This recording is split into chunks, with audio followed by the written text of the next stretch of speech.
This young man today, along with his friend Dothap Tam, went to the National Esports Center to attend the welcoming event for the strongest fighter in Country H Park Hwan. Hwang is an arrogant person who always thinks of himself as the champion, looking down on the Z Country players of Luke Tron, even openly calling them trash. To teach Park Han-wang a lesson, Dothap Tam used 2 hot pots to persuade Luke Tron to compete with him, even though Luke Tron had only been playing for 2 months. Just having mastered the rules of this game last night yet because of 2 hot pots, he boldly stepped onto the competition stage with Park Han-kwang, and what no one expected was that Luke Tron knocked Park Han-kwang out without any difficulty and won decisively. When reporters interviewed him after the match, Luke Tron did not hide the fact. Today is the first time I play this game. As a true newbie, this fact made Park Han-kwang even more humiliated. How could a player considered the strongest fighter in Country H lose to a first-year student who just started playing? That day, Luke Tron shattered Park Han-kwang's pride and restored the dignity of Country Z amidst the cheers of the audience. He ascended to become the new king of the game called Battle Armor. After that match, Luke Tron also became a rising star in the esports industry, with a series of records and top rankings successfully entering the Hall of Fame. Unfortunately, heaven often envies the talented. While Luke Tran stood proudly at the peak of glory, he encountered a traffic accident, and after that accident, he was lucky to survive. However, his cranial nerves were severely damaged and hard to recover. When focusing, Luke Tran's reflexes would be delayed by 3 seconds. This usually does not affect daily life, but for Luke Tran, a professional gamer, it had a significant impact. From then on, his ranking continuously plummeted. In the blink of an eye, Luke Tran fell from the top rank to below 100. Those who once feared him now openly mocked him whenever they encountered him in the game. Today, the headache hit again. Luke Tron thought about going to sleep to end it all, but while standing up, he accidentally saw something under the table.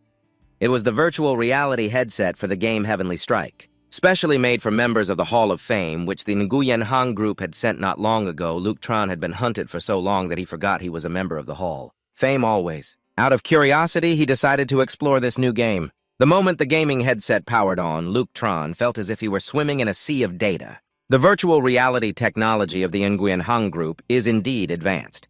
Soon after, Luke Tron stepped into the temple, welcoming new players, feeling a sense of reality, as if he had truly just set foot in a luxurious palace. Even the stone pillars in the temple had a realistic texture. Welcoming Luke Tran to the temple, a clear voice rang out, "Hello, I am System Spirit 01. The tiny spirit appeared before Luke Tran, representing the Heavenly Strike system. Through the verification system, it recognized him as a member of the Hall of Fame. In Region Z, players who are members of the Hall of Fame have the privilege of receiving a dedicated ID, and Luke Tran could continue using his old ID. As a member of the Hall of Fame, to be honest, the name Luke Tran had become the biggest joke in the hall, so Luke Tran did not want to see it again at all. He changed to a different name called Chua Kich Tram Sa to start anew. Chua Kich Tram Sa means iron that has not been forged must sharpen itself to become better. Luke Tran was very satisfied with the meaning of this name. After confirming the ID, the system allowed him to choose a race and profession. 10 basic professions were presented before him, and this time Luke Tran contemplated for a long time. He did not know which profession suited him better, a knight with strong action or a warrior balanced in both offense and defense. While Luke Tron was still hesitating, the system suddenly displayed another notification that the virtual reality gaming headset would automatically take a blood sample from him.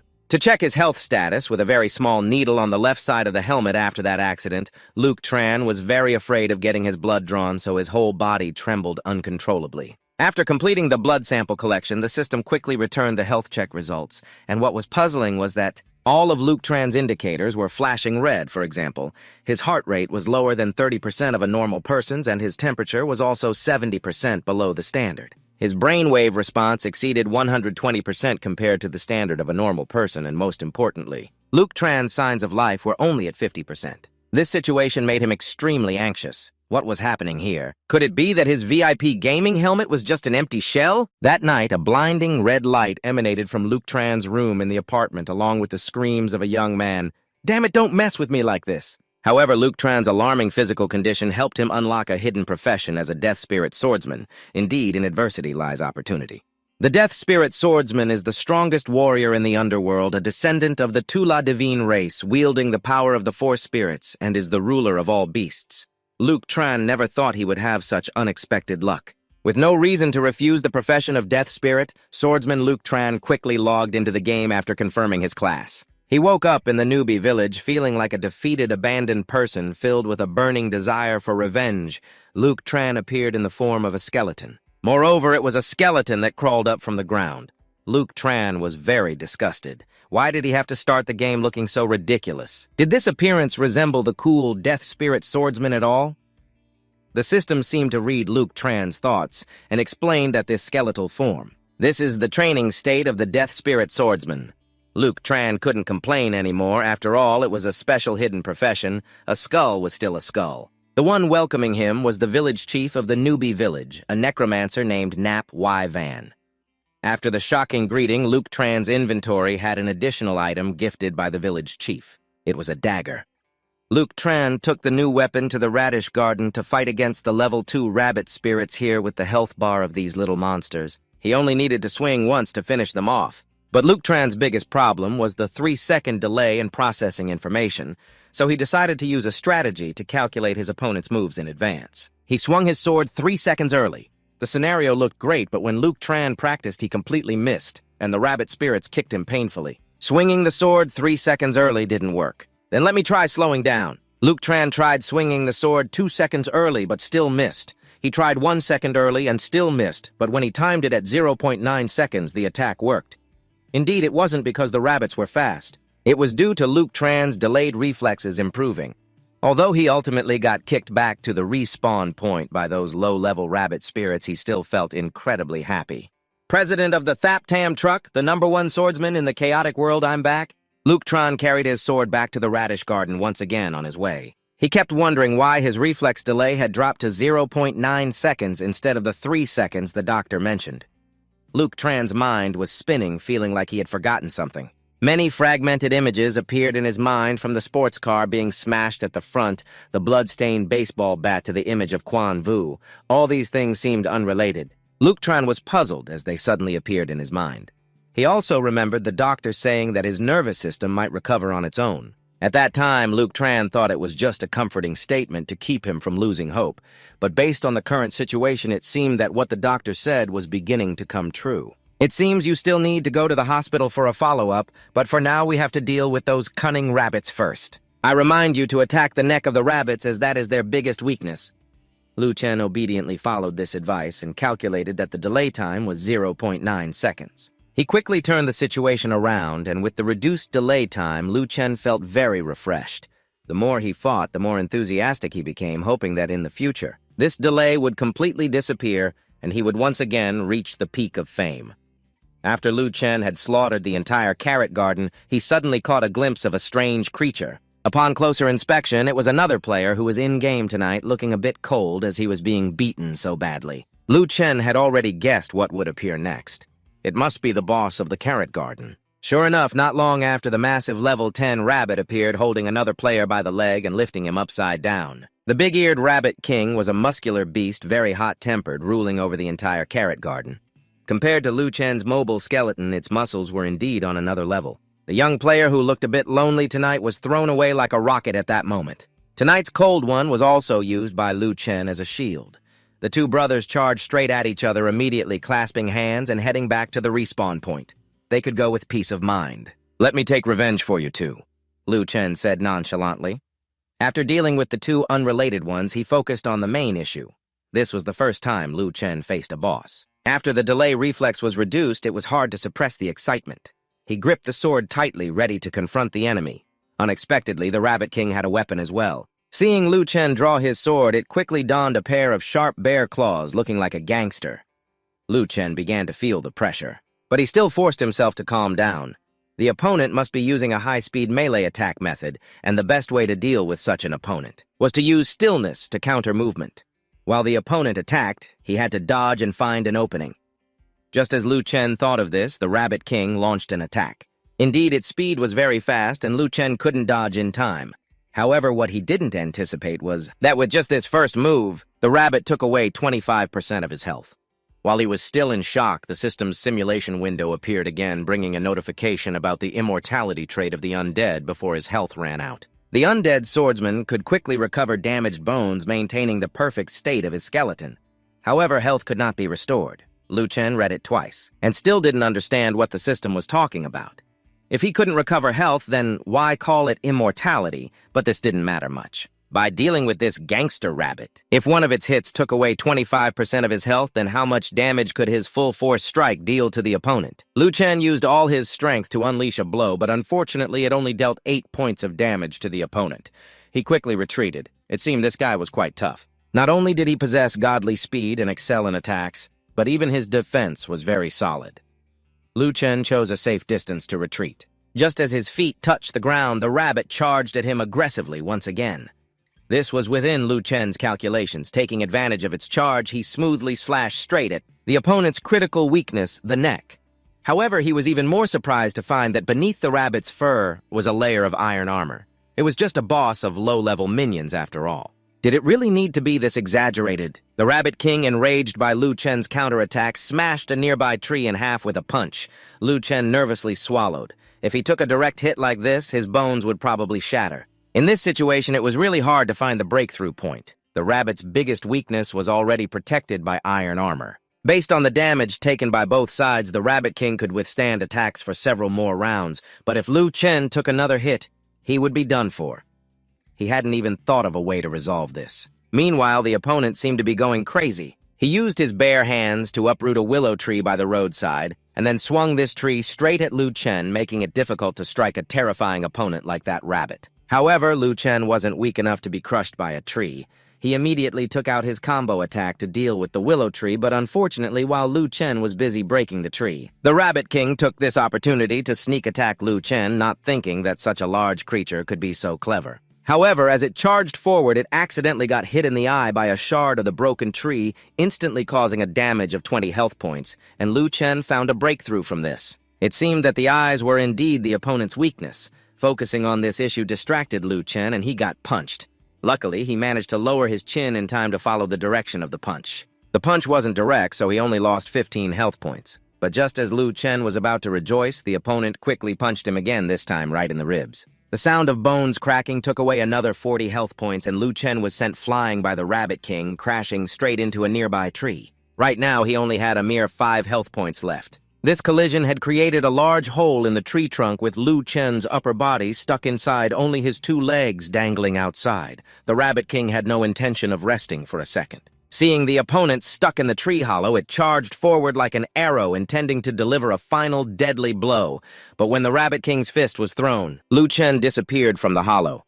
Its arm was held tight by the vines inside the tree hollow, while Lu Chen had gently slipped out of there. It seemed that this mobile skeleton shape was sometimes quite convenient due to its small body size. So when sneaking through tight spaces, it was very easy. "Hey, little rabbit, I'm over here." Lu Chen sat comfortably on a branch, proudly saying, "Do you like the gift I prepared for you?" This dry tree was full of tangled vines. Once wrapped up, it would be very hard to escape.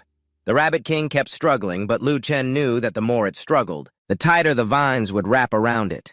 The only way to escape this situation was to destroy the whole tree. However, Lu Chen would not give it that opportunity. He firmly held the dagger and jumped down from the branch, stabbing the blade straight into the boss's eye, dealing 100 damage points. Indeed, the eye was the opponent's critical weakness. The Rabbit King was left with just over half of its health, but the headache was that Lu Chen's strike had put it into a state of rage, reducing its defense speed by 50%. However, its attack power increased by 50%. Despite this, Lu Chen wasn't too worried facing an opponent that was blind and had reduced speed and defense. No matter how strong the attack was, what good would it do? Although he was delayed by 0.9 seconds in reflexes, he could still take control in this situation. In the end, Lu Chen successfully defeated the big-eared Rabbit King. He directly leveled up to level 4 and simultaneously received the loot dropped by the boss, which was a chest armor that increased health by 20 points and defense by 9 points. Along with that was a large magic stone. If used for trading with merchants, it could be exchanged for a certain amount of gold. Lu Chen quickly put on the armor to cover his bony body. The boss loot only had 2 items, but the level-up reward also included 10 free attribute points that Lu Chen could use to increase 4 of his attributes. The life attribute of Lu Chen had just increased by 20 points due to the armor, so he didn't need the 10 points right now. He was momentarily unsure of how to allocate them. While Lu Chen was still in a daze, he suddenly heard a loud scream. He looked down from the tall tree and saw 2 players running frantically as if being chased by a ghost. These 2 seemed somewhat familiar. They were the two young men he had seen earlier tonight, feeling a bit cold and a bit lonely, but why were they here? Luke Tran jumped down from the Tao tree, and upon seeing you, the duo of the night, he exclaimed, "Heaven's green beans! First, there are the undead, and now the mad dragon. Is the heavens trying to eliminate evil? It seems they are being chased by someone." Fortunately, Luke Tran has no intention of opposing these two. He even helped them block an arrow from the enemy. "You two hurry and go, leave this to me." Luke Tran shooed the two young men away as if driving off evil spirits. In truth, he wasn't worried about their lives. He was just quite interested in the one chasing them, an archer, based on the arrow just now. It was evident that the shooting speed of that person was very fast, but the trajectory was somewhat simple. With Luke Tran's current reaction speed, those arrows couldn't touch him at all. The opponent was a level 7 archer in-game, a little flower of the Mad Dragon Guild. This guy looked quite impressive, but his ID was quite silly. The bow in the little flower's hand was continuously drawn back, seemingly furious that Luke Tran could dodge all his attacks, a mere trash skull. Level 5 and still playing the savior. The little flower cursed while unleashing his ultimate move called Whirlwind Flame Arrow. Although this was his strongest technique, it still couldn't trouble Luke Tran. After all, he was a gaming genius and was now aware of his own 0.9-second delay, allowing him to handle the situation very smoothly. Regarding the Whirlwind Flame Arrow, Luke Tran didn't even bother to dodge, but faced it head-on and neutralized it. The little flower gritted his teeth and reached for another arrow.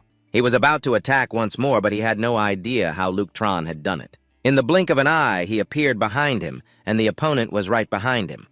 What happened next was easy to guess without thinking. Luke Tran kindly said a farewell, and then swung his sword, sending the little flower back to the respawn point. After all, archers were long-range attack classes. They had always been a fragile, paper-thin types, and in close combat they usually couldn't withstand a single blow. After sending the little flower off the ground beneath Luke Tran suddenly shook violently. The birds in the forest were startled and flew off in all directions. What was this commotion? Surely it wasn't a newbie player in combat, right? The tremors grew more intense, and Luke Tran guessed that the people in the Mad Dragon Guild were clearing the surrounding area to surround the boss, which was why the little flower had chased after those two brothers. Unfortunately for him tonight, he had failed, and let a fish slip through the net, which was Luke Tran. Out of curiosity, Luke Tran ventured deep into the Divine Light Forest, and indeed there was a fight happening. On one side was a level 15 green king cockroach that had lost half its health, and on the other were the newbie players, led by a guy named Long Han Tien Ha level 9, a night class. Though he was said to be leading in reality, Long Han Tien Ha didn't directly engage. Instead, he used money to overwhelm the monsters. He promised that everyone here. Whoever dealt a single drop of blood to the boss would be rewarded 50 coins. This willingness to spend by Long Han Tien Ha left Luke Tran dumbfounded. 1 drop of blood equals 50 coins, and the remaining 1,200 drops of blood from the Green King cockroach was equivalent to 60,000 coins. Spending so much money just to deal with a level F boss, was this rich guy out of his mind? The newbies here were all slaves to money. They shouted slogans for Long and charged forward for the Mad Dragon Guild, but in reality, their high spirits were only because of the money. The soaring spirit is all just for money. However, even though the Green Cockroach King is only a level F boss, it is still not easy to deal with for a newbie at all. The casualty rate is increasing even compared to the big-eared Rabbit King that Luke Tran just defeated. It seems even more terrifying. He feels that the others are just a bunch of weaklings. The remnants of the Crazy Dragon Guild also struggle to hold out, but Long Han Tien Ha seems unaware of this. Even though the casualties are increasing, he still demands his members not to stop, reminding them to coordinate and position themselves to lure the boss into attacking first. While it is focused on launching an attack, they should strike back using the boss's time-freezing skill to hit once and then retreat without stopping. The more Luke Tran listened, the more he found what Long Han Tien Ha said annoying. Obviously, even a newbie could think of that. Then what is this supposed to be a strategy? The important thing is that attacking mindlessly like this will only cause more harm to themselves. Such a simple thing could it be that the rich kid hasn't thought of it? Luke Tran found it somewhat unreasonable. He leaned towards the idea that Long Han Tien Ha wanted to use others' lives to slowly whittle down the boss's health.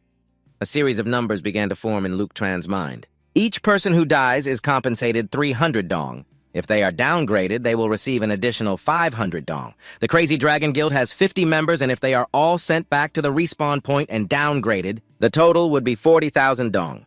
After adding the bonus for reducing the boss's health, Long Han Tien Ha would have to spend up to 100,000 dong for a level F boss. Is it really worth it with the mindset of a bystander?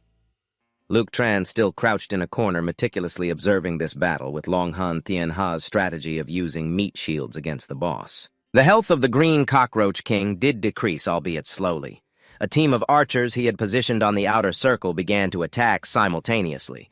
After this wave of attacks, they took away quite a bit of the boss's health. Long Han Thien Ha was visibly delighted. The archers shot well. When the boss was left with just a bit of health, he stopped the attack to prepare for the finishing blow, clicking his tongue. No wonder this kid is about to reach level 10 at the early stage of the game. It seems he has always used the strategy of exchanging money for the opportunity to finish off the boss. However, the lowest health phase of the boss is always the most challenging. As expected, the Green Cockroach King entered a berserk state, growing 6 arms with attack power and speed increasing by 100% and defense also increased by 50%. The situation seemed unfavorable for the Crazy Dragon Guild, but the mercenaries, bought off with money, still rushed forward. They all wanted to whittle down a bit more health from the boss. Conversely, they would receive a bit more money. Long Han Thien Ha timed it perfectly until the Green Cockroach King's health bar was exactly at 1 point. He then made his move, but this rich kid would never have dreamed that a stranger would steal the boss's life just as his weapon was about to reach the king. He was knocked back by Luke Tran. He had been standing there not just to watch. With his extensive experience and superior talent, he was far beyond Long Han Thien Ha. He successfully prevented him from taking the boss's life. Long Dai Thiujia's face alternated between green and white. He was so angry that the veins on his forehead twitched incessantly. "Who are you?" Long Han Thien Ha hissed each word. "Me, I'm just an ordinary passerby." Luke Tran replied nonchalantly, his tone very casual. Just earlier, he had encountered many players being chased away by the Crazy Dragon Guild, so he wanted to seek justice for them. "Isn't your purpose just to seize the opportunity to kill the boss from me?" Long Han Thien Ha sneered. "I just want to cleanse the game environment." Luke Tran showed no signs of embarrassment. "But arguing back and forth like this is enough. But arguing back and forth like that is enough already. Long Han Thien Ha, how could I forgive someone who has touched my belongings, especially when it was something he spent a lot of money to collect?" Long Han Thien Ha launched an attack from the side. Meanwhile, the Green Cockroach King was also struggling with its last bit of strength.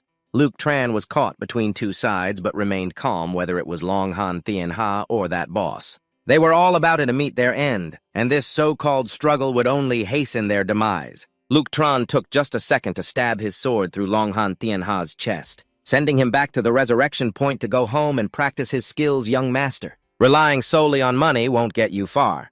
Before Long Han Thien Ha completely vanished, Luke Tran kindly reminded him as a senior in the field. Luke Tran knew with a personality like that of a young master. After he resurrected, he would definitely bring a group to deal with him, so he had to speed up the boss fight. Just at that moment, the rage state of the Green Cockroach King had ended. Its speed was reduced by 150%, defense decreased by 100%, and attack power dropped by 200%. Luke Tran only needed to use a normal attack. He could already defeat the opponent. Although his eye sockets were empty, Luke Tran's eyes seemed to be shining now. He was very eager to see the rewards dropping from the boss, but what awaited him was a bright red warning from the system that his life points were too low compared to the limit. This forced him to exit the game.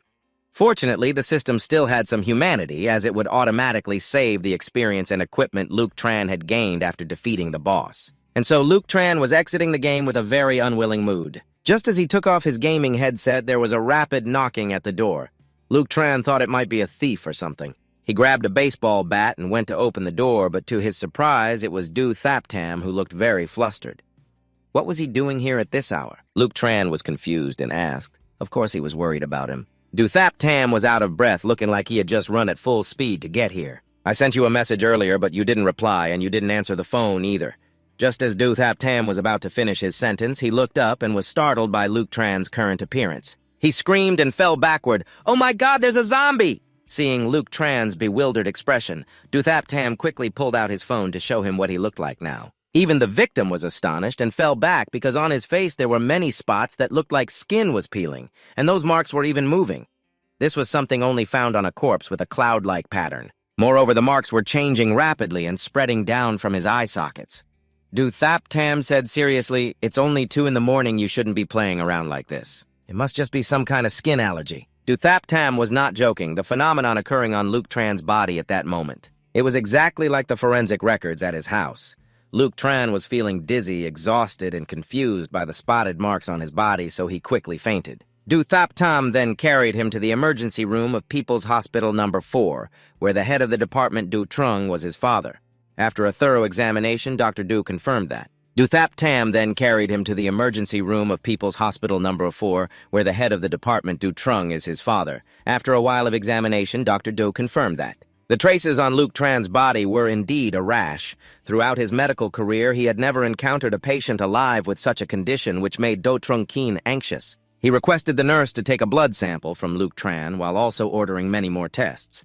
After analyzing his blood sample, he became even more troubled because there was a large virus present in his blood. It exceeded current scientific knowledge, but the strange thing was, not only did they not destroy the healthy cells in Luke Tran's body, but they were also working to restore the damaged cells, although there were too many damaged cells in Luke Tran's body. This led to a slowdown in his blood circulation. The areas severely lacking blood supply in his body were the core reason for the rash appearing all over him, but those rashes were not the most serious issue. If Luke Tran's blood circulation continued to slow down, it might stop altogether, and the outcome at that point was probably something everyone could guess. He would have to return to his ancestors. Seeing Luke Tran's dejected mood, Do Trung Kin quickly comforted him. "Don't be discouraged. Modern medicine has advanced a lot. I believe there will be a way. The procedure has been prepared. First, let's check if this virus has any other effects on your body." "Yes, sir." "Thank you, Uncle." "No need to be polite, just call me Uncle. Have you encountered anything strange in the past few days?" Luke Tran pondered for a few seconds at Do Trung Kin's question. He indeed had experienced some strange occurrences. However, everything was very vague, so in the end, Luke Tran decided not to mention it. He entered the procedure room and began the imaging process. Outside, Du Thap Tam's mood was still as hot as fire. "Dad, just now, are you suspecting that old man Six is hiding something?" Du Trung Kin shook his head. In fact, he just wanted to confirm a bit because it was highly likely that Luke Tran himself couldn't remember what had happened to him, which was a protective mechanism of the brain. In other words, Luke Tran had developed post-traumatic stress disorder and had forced himself to forget some events that occurred in the past, but looking at Luke Tran's current blood circulation speed. Du Trung Kin was sure that he must have suffered a severe trauma before even having nearly died once. Luke Tran's current situation was not promising at all. Du Trung Kin urged his son to quickly inform Luke Tran's family to witness the scene of their best friend in such a life-and-death situation. Du Thap Tam's mood was extremely bad. Meanwhile, in another development, the rashes on Luke Tran's face were slowly disappearing, and he suddenly felt a warm energy enveloping him in his haze. When the imaging process was completed, Do Trung Kin called for his son to quickly move Luke Tran to another imaging room while he went to get the films. But as soon as he stepped inside, Du Thap Tam couldn't help but scream because all the rashes on Luke Tran's body had completely disappeared. Du Trung Kin was astonished, having lived for more than half his life. This was the first time he had witnessed such an unscientific scene. "Little Six, how do you feel now?" Luke Tran honestly recounted that while being imaged, he suddenly felt a warm current in his body, and then the headache was gone. Now he didn't feel any discomfort anymore. The more Du Trung Kin heard, the more unbelievable it seemed. He held Luke Tran's face and kept shaking it left and right to check. "This is too surreal." "Your face is normal again." "Your hands are normal, your pupils are normal." Could it be that just through one imaging session, all the rashes disappeared for real? In Do Trung Kin's eyes, Luke Tran at that moment seemed like a rare animal that had escaped from its cage. Although it was late at night, he was so excited that he had to drag him to the lab at all costs. And so it was. Luke Tran had to stay in Do Trung's lab for another 3 hours. When he came out, his face was pale, and he had no strength left, needing Du Thap Tam to help him walk. Du Trung was just short of performing surgery on him for research purposes. Luke Tran's exhaustion was also because he had drawn out 800 cc of his blood for the experiment. After 3 hours of struggling, Do Trung confirmed that the X-ray has the effect of suppressing the virus, which is why Luke Tran's symptoms disappeared after the X-ray. The mood of the father and son of the Du family had improved a bit because now they just needed to find the X-ray. With the right wavelength for treatment, Luke Tran would definitely be able to recover. The clock struck 6 in the morning, and Du Thap Tam helped Luke Tran to the sofa for him to rest temporarily. He then went to buy breakfast. Luke Tran was so tired that he didn't even feel like responding, looking at his soft, smooth hands as if they had never been harmed. He felt very puzzled. Du Trung said he had experienced serious injuries, but why did he have no impression of it at all? Not long after, Du Thap Tam returned with a bag of breakfast in hand. He also brought along a story he had just overheard. Old Six had a beautiful woman driving a sports car arguing with the security guard, right in front of the building's gate. The beautiful woman had a sports bandage wrapped around her head, looking fierce as if she had come here to catch a mistress. Should we go down and see the excitement a bit? Luke Tran heard the words beautiful woman. With the bandage and the sports car, his head started to throb. Duthap Tam, did you manage to take a picture? Duthap Tam loved gossiping the most, so he indeed took a picture. After seeing the photo, Luke Tran's head spun again because it was the president of the Water First Association. The chaotic and fragmented memories in his head gradually became clear and were pieced together. Luke Tran finally remembered everything. Last night, after the first date with the Water First Association, he had died. The great beauty that Dothap Tam captured was none other than the Water First Association, whose real name is Ha-nga. The moment Luke Tran recalled everything was also when Ha-nga had chased to the place and knocked on the door frantically. Dothap Tam was so startled that he dropped his phone. Although he didn't understand what was going on, he felt that Ha-nga's tone was not very friendly.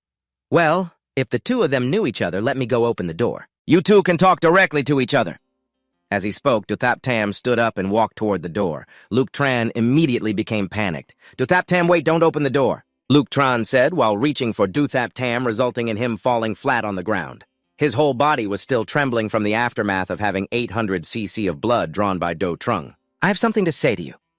Luke Tran's voice was so small and weak that Dothap Tam couldn't even hear it. Outside, Hung-hee was still frantically banging on the door, shouting and screaming, making Dothap Tam anxious. Just as he was about to turn the doorknob, Hung-hee aggressively burst in. Luke Tran, Hung-hee's eyes darted around to find Luke Tran's whereabouts. Dothap Tam pretended to be ignorant, saying that she had gone to the wrong room. As for who Luke Tran was, he didn't know, but Hung-hee was not someone easy to fool, especially since she had just heard Luke Tran's voice inside. Regardless of Dothap Tam's attempts to stop her, she still rushed around looking for her beloved. Finally, Hung-hee charged straight into the bedroom. Luke Tran was hiding behind the wardrobe in this room. Oh no, Luke Tran thought to himself. Thap Tam, oh Thap Tam, didn't I ask you to find a way for her to leave? Damn it, Luke Tran thought. Thap Tam, oh Thap Tam, wasn't I the one who asked you to find a way for her to leave on her own? Why did you let her sneak into the bedroom like that? The vine was getting closer and closer to the cabinet door, constantly blaming why Lu Chen was avoiding him, while Lu Chen didn't even dare to breathe loudly. However, when the vine's hand reached for the cabinet door handle, Dothap Tam quickly shouted that Lu Chen was dead. The hands of the artist froze and then began to tremble, unable to believe it. Lu Chen couldn't possibly die like this. You must be lying to me, I'm 100% sure. If you don't believe me, you can go to People's Hospital number 4 and check the forensic report. Dr. Dothap Tam said it with certainty. Indeed, this method was effective. The artist trembled for a long time before bursting into tears, cursing Lu Chen as a scoundrel and running outside. Once her figure had disappeared, Dothap Tam dared to open the wardrobe door where Lu Chen was sitting in a heap inside. He looked so dazed and foolish. Back at the hospital, I naively thought that just using X-rays for treatment would restore my body to that of a normal person. But after the memory lock was broken, I wasn't even sure if I was alive in the present. Lu Chen's tone was so mournful, and what he said made Dothap Tam even more confused. The more he spoke, the more vague it became. What on earth happened to you last night? You didn't explain clearly earlier. Lu Chen took a deep breath and then recounted what happened yesterday. It sounded a bit absurd, but he had been buried alive. Dothap Tam was already horrified upon hearing this. It turned out that yesterday afternoon, Lu Chen had accepted an invitation to meet with the artist. Initially, he thought it was just a casual meeting with online friends. But unexpectedly, she came with the identity of the vice president of GGS for the Asia region. Ha-ng-hei had used Lu Chen's in-game equipment to exchange for $10,000 afterward. She invited him to join the new working group she had just established, and at the same time, Ha-ng-hei confessed her feelings for Lu Chen that she had harbored for a long time, but he rejected her. Dothap Tam felt regretful upon hearing this because rejecting someone as talented, beautiful, and rich as Hung-hei was something few could do. However, Lu Chen had his reasons for rejecting her. With his current state of illness and delayed reflexes, being together would only become a burden for Ha-ng-hei. He didn't want someone like her to waste time on a useless person like himself, but on the way home there was a twist. The competitor for the position. The president of GGS for the Asia region, seeing that he had no chance of winning against Hung-hei, had set a trap on the way to confront her with a fan from the opposing side overwhelming in numbers and armed. The situation for Lu Chen and Hung-hei was extremely dire. In that urgent situation, To save himself, he burned the gas tank, creating a large explosion, but this explosion could only delay them for so long. Hung-he fainted from the shock. Coincidentally, at that moment, a garbage truck passed by. Although it smelled bad, Lu Chen had no choice but to throw Hung-he onto it to escape. The hunting trip of those people had ended in failure. Therefore, they vented all their frustration on Lu Chen, who was already exhausted, and with so many opponents, he couldn't escape the tragedy of being choked to death. After losing consciousness, those bad guys all thought Lu Chen was dead, so they dragged him to a mass grave in the northern part of the city. Thus, at that time, Lu Chen, with only a faint breath left, was buried alive by them.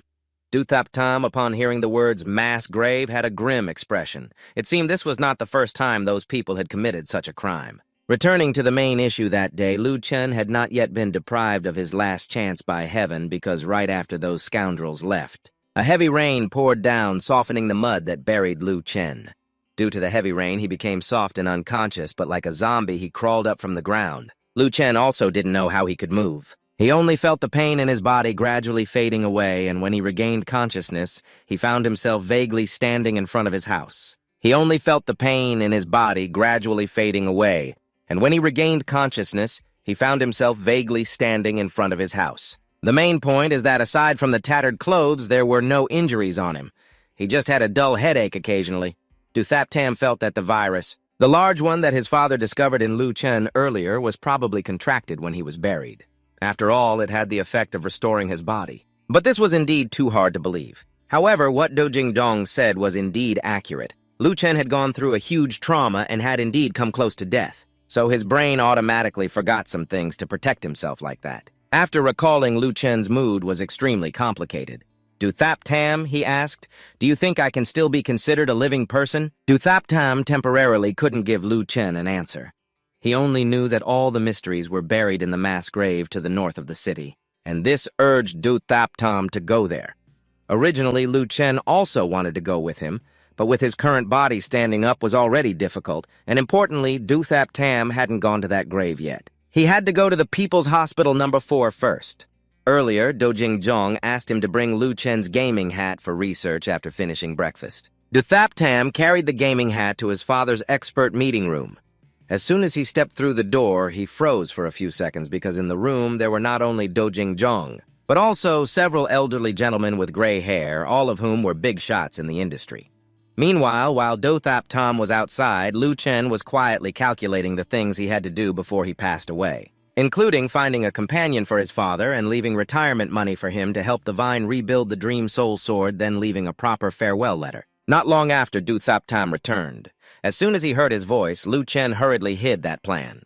Duthap Tam came with large and small bags as if he were running away from home, and indeed he was really running away. Without needing Lu Chen's consent, he declared that he would move in with him from now on.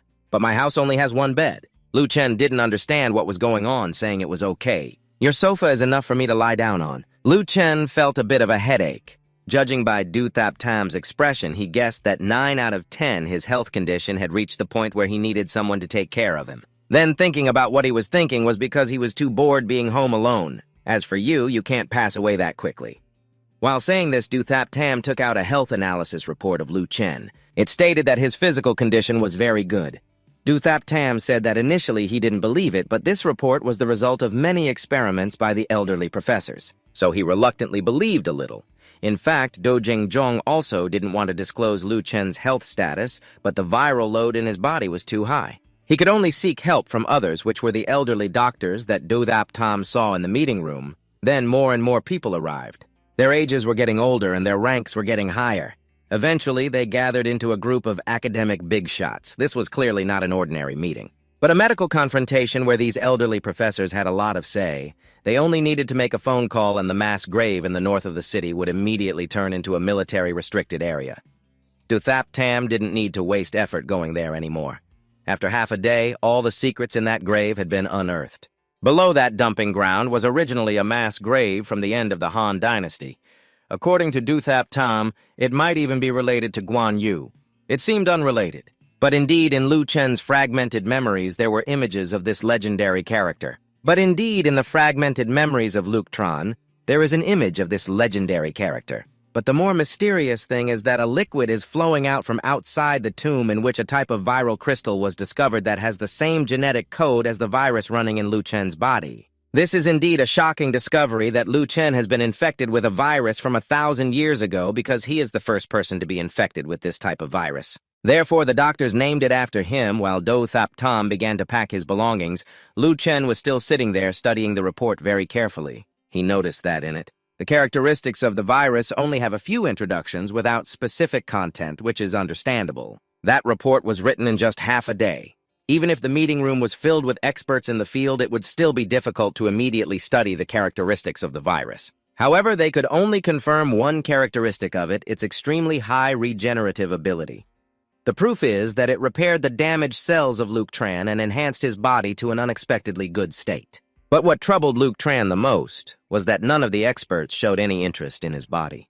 My dad told me that there was actually a debate about this. Most people wanted to put him in a laboratory for 24-hour observation, but some leaders insisted on respecting his opinion as explained by Do Thap Tam. Later, those leading doctors also discovered that the original virus specimen had more research value, so Luke Tran's importance was diminished. Now he was only considered a reference subject for the original virus specimen. Do Thap Tam said this, and Luke Tran finally dared to breathe a sigh of relief. He was most afraid of becoming a guinea pig alone. Dukan Trung had drawn 800 cc of blood and tortured him for several hours already.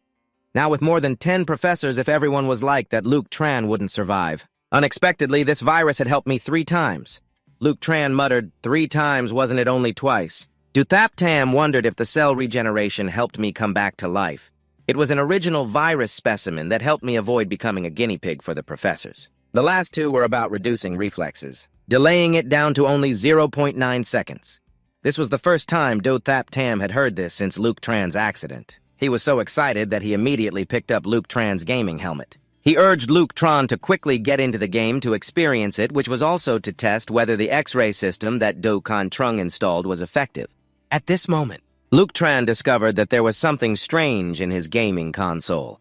Do Thap Tam proudly said that it was an important invention of his father. He had installed a system that emitted X-rays. With the effect of suppressing virus development, Luke Tran no longer needed to go to the hospital for X-ray exposure every day aside from the improved helmet. Do Thap Tam also brought back another device called the Life Monitoring Bracelet, which could track Luke Tran's health data and directly send that data back to the hospital. At all times to serve as research data, but every week he still needed to go to the hospital for a full-body checkup once for reference data. Before Do Thap Tam could finish, Luke Tran hastily interrupted him because the bracelet just put on his wrist was emitting blinding red lights. At the same time, Luke Tran was also shocked by electricity shaking all over. Do Thap Tam saw this scene and was terrified. Oh my God, what is happening? And so, an ambulance had to be present in the lobby of the building for Luke Tran once again. Do Kan Trung also arrived at the scene, and after a while of fixing things, the red lines and the electric shock phenomenon disappeared. The reason for that incident earlier was that Do Thap Tam had hastily put on the bracelet without remembering. The basic rule was to adjust the mode beforehand, so now he was feeling very guilty. Uncle today Thap Tam has worked hard. It was hard to avoid forgetting a few things, so Luke Tran helped him out a bit. However, Do Kan Trung didn't really trust his son that much. After all, they were already here. He then personally educated Luke Tran about this bracelet. It could regularly check Luke Tran's health status. When the bracelet was black with no lines, it indicated a normal state. But when the bracelet showed red lines, it meant that Luke Tran's cardiovascular system was having issues, and it would emit electric rays like before to restore his cardiovascular system. If the bracelet showed a light blue color, it meant that Luke Tran was having lung problems, and it could also automatically correct that condition by injecting into the glands on his shoulders. Finally, if green lines appeared, there was an issue with the blood circulation of the 6 unique individuals due to the presence of the virus, which Do Thap Tam did not adjust the parameters for before directly putting it on his wrist. Therefore, the red line immediately appeared while Luke Tran was shocked by the electric shock. Do Kan Trung also advised him not to worry too much because after the signal was sent, as long as he was within the city area, he could rush over. He would arrive here within half an hour, so if you want to leave the city, you need to inform us in advance. This is also for your safety. I hope you can understand. Do Kan Trung instructed him, but Luke Tran knew this was not just a casual reminder, but a request. He was now a subject of special research. It is understandable that his movement range is restricted within the city area. Once both sides reached an agreement, Dokkan Trung returned to the hospital and Luke Tran began to study the gaming headset. Hey, old man, is your game ID still the same? Let me go online and add you as a friend. Have you changed yours? Luke Tran revealed his new in-game name to Do Thap Tam, who had also changed to a new name that sounded even more impressive. Supreme Master Luke Tran fell silent for a few seconds before giving a thumbs up for that cool name. His attitude made Do Thap Tam annoyed, asking, "What do you mean, am I not worthy of that name?" "Of course you are. Quickly set up the server. Wait for me to go online and then take me flying. Supreme Master who doesn't know Do Thap Tam is a noob at gaming." Luke Tran pretended to mock him a bit, but inside he silently promised to recover soon to help him become a true Supreme Master worthy of the name. Since last night, he had already wasted quite a bit of time with the early game grind. 10 hours like that was very precious. Luke Tran hurriedly logged into the game. When the headset powered on the X-ray system also activated and that warm, comfortable feeling enveloped Luke Tran once again, this sensation was indeed very pleasant. When he logged into the game, the system automatically returned him to the coordinates before the disconnection, which was the Green Cockroach King Cave in the Divine Light Forest at that moment. Luke Tran finally had time to check the equipment he had received. It was a sword named Tung Lam 6-colored ring. Luke Tran was eager to test the power of this new weapon. With the sword in hand, he swung it, and in the blink of an eye, he could split a large tree in half. It was that sharp. He wondered how effective it would be against the body of a monster. Just as he thought about this, a monster came rushing towards him. Wasn't Luke Tran in the Green Cockroach King cave? Although the Green Cockroach King had been defeated by him, the monsters it ruled were still numerous, all level 7 or 8 green cockroaches, which were very suitable opponents. Luke Tran, with his new weapon in hand, unleashed a flurry of slashes. Wherever he struck, a green cockroach fell. The feeling of dominating this battle was truly satisfying, and he was in a hurry. "Come at me all at once." Seeing that the green cockroaches weren't very strong, Luke Tran pretended to say, but he didn't expect these monsters to understand human language, and charged at him all at once. Even so, the difficulty only increased slightly. It was completely impossible to break the situation that he was in control of. Luke Tran fought more fiercely, and not long after he finished the battle, wiping out the entire green cockroach nest. Although he still felt a bit lacking compared to before, this young man thought he was incredibly cool and handsome just now when a booming voice echoed back. Liu Chen thought that Du Shisan was coming to find him, or at most Longxing Tianxia was coming to settle scores with him, but when he turned around, he saw a complete stranger. The system reminded him that this was the spirit judge, one of the most powerful spirits in hell. He had come to the human world through a contract, and his current strength was still unclear. Liu Chen felt a bit tense for some reason. This guy surely wasn't here to cause trouble for him. After confirming the identity of the player, the spirit judge began to issue a judgment. Liu Chen had no idea what he intended to do. But then, the spirit judge simply tossed a scroll into his hands. It was a bounty notice worth 250 gold coins called a spirit bounty. Essentially, it was a way to hunt other players in the game, and this bounty was issued by Longxing Tianxia. Any player who successfully hunted Liu Chen would receive a reward of 250 gold coins. Successfully hunting Liu Chen would cause him to drop a level and would earn the hunter a reward of 250 gold coins, which was no small amount. 1 gold coin was equivalent to 100. Successfully hunting him once would yield 25,000. Clearly, that bastard wanted to use money to kick him out of the game. Although Liu Chen was the one who had provoked him first, this still made him extremely furious. Liu Chen tore the scroll in his hands apart. Longxing Tianxia, just wait. Let's see who gets kicked out of the game first in the end. Putting that aside, after clearing the green insect den and defeating the boss earlier, Liu Chen had completed the main quest regarding the green insects. He leveled up to level 10 and gained the qualification for a job change. Now he just needed to return to the newbie village to receive the job change letter. After that, he would go to the Ice Crystal Canyon to complete the job change. Liu Chen was so happy he jumped up. Finally, he could change jobs. Soon after, Du Shisan, the top player in the game, sent a friend request to Liu Chen. After confirming it, he saw that Du Shisan was worried and sent a message asking if Liu Chen had made any enemies. "Who did you offend to get a bounty of 250 gold coins? You still haven't changed jobs yet." Not yet. Du Shisan sighed heavily. No wonder. There was a group of players who had completed their job change and were eyeing Liu Chen like a meal, preparing to come and hunt him down. Liu Chen knew that after the bounty notice, many people would target him, but he didn't expect that so soon someone would gather a whole group to ambush him. "You should quickly check the community chat," Du Shisan shouted. Liu Chen had never paid attention to those things before, but since Du Shisan said so, he had to take a look. Sure enough, the chat channel was exploding. Everyone saw him as a target, and many teams were formed just to hunt him down. Du Shisan seemed very worried, but the one in trouble, Liu Chen, appeared quite calm in this situation. It was only natural for him to be calm, because as bitter as it sounded, who else in this world understood the feeling of being hunted more than Liu Chen? For an entire year, he had managed to survive despite being hunted by the entire gaming community. I've never asked you how you managed to hold on for a whole year online, Du Shisan wondered. Mentioning this made Liu Chen feel bitter. Throughout that year, he had spread false information, faked his death, disguised himself as a wild beast, and even pretended to be a roadside rock. Then he used a fake name to infiltrate the enemy's camp, ultimately hiding in the boss's lair for half a month. In short, he had done everything just to survive. Back then, Liu Chen was even given the nickname Master of Escape by his friends. Little did he know that after just one day of playing, he would have to return to the world of gaming as that Master of Escape, to confront the group that is hunting him down. Liu Chen had already thought of a way. First, he took a picture of himself, and then sent it to Dothap Tam, asking him to spread this photo around, claiming that Liu Chen was in the Phantom Forest. He wanted to lure those players to the forest while he would take this opportunity to change his class. Old Dothap Tam couldn't help but praise him excessively. It's just a basic trick of a master to escape. After discussing everything, Liu Chen took the time to cover his entire body with grass and leaves to disguise himself and then slipped away. Not long after, Dothap Tam did exactly as he instructed. He skillfully spread the photo on the World Channel, and indeed the foolish players fell into the trap and rushed to the Phantom Forest drawn by the call of money. Not knowing that the person they were looking for was the stone by the roadside they just passed, Liu Chen had returned to the newbie village to receive his class change certificate. The village chief instructed him to go to the Icebound Canyon to find the spirit swordsman Tulun and give him the certificate written by the chief so that Liu Chen could become Tulun's disciple. He then used all his speed to run.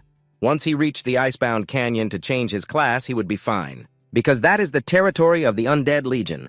Ordinary players from the Righteous faction would automatically be marked as enemies by NPCs when entering the camp. In fact, Liu Chen still had a bad feeling because the Icebound Canyon was the only class change location for the undead, so his intuition told him that Longhan Tian Ha must have sent forces there. He could not avoid the ambush, especially since changing classes was something he had to do. Even if the opponent was right in front of him, he still had to charge forward. Liu Chen ran through a vast valley, and beyond this place was the Icebound Canyon. He found the highest spot to observe what was outside. He wanted to see how many enemies were in the Icebound Canyon. If there were few, he could directly engage, but if there were many, he would have to use the strategy of feigning an attack to create chaos and sneak in to change his class. Just as Liu Chen predicted, there were a few people ambushed outside the Icebound Canyon with a level 12 archer taking on the role of observation, accompanied by a level 15 knight, a level 13 warrior, and a level 14 shield warrior. They all felt that Longhan Tian Ha was overly cautious for sending 4 people to deal with a kid who hadn't even changed classes yet. The female archer suddenly said, "After waiting so long, they finally arrived." Following her direction at the end of the road, Liu Chen slowly revealed himself. Seeing that there were only 4 opponents, he breathed a sigh of relief. Fortunately, there weren't many. Otherwise, it would be even harder to handle. They just met and they were already shouting to attack and kill. "Is there something we can sit down and discuss first?" Liu Chen spoke up, but he was actually stalling for time to find the right distance to strike. The 4 of them indeed did not heed his words. It was understandable, because they were all members of the Kuang Long Guild, and since Liu Chen had robbed their boss and tormented their guild leader, how could they sit down and negotiate with him now? They even thought that Liu Chen was scared. That's why he was so flexible in seeking peace. Therefore, they looked down on him even more. Hi, your guild has a lot of money, but your demeanor is so rough." "I'm just a small skull. Being scared doesn't make me lose face," Liu Chen retorted.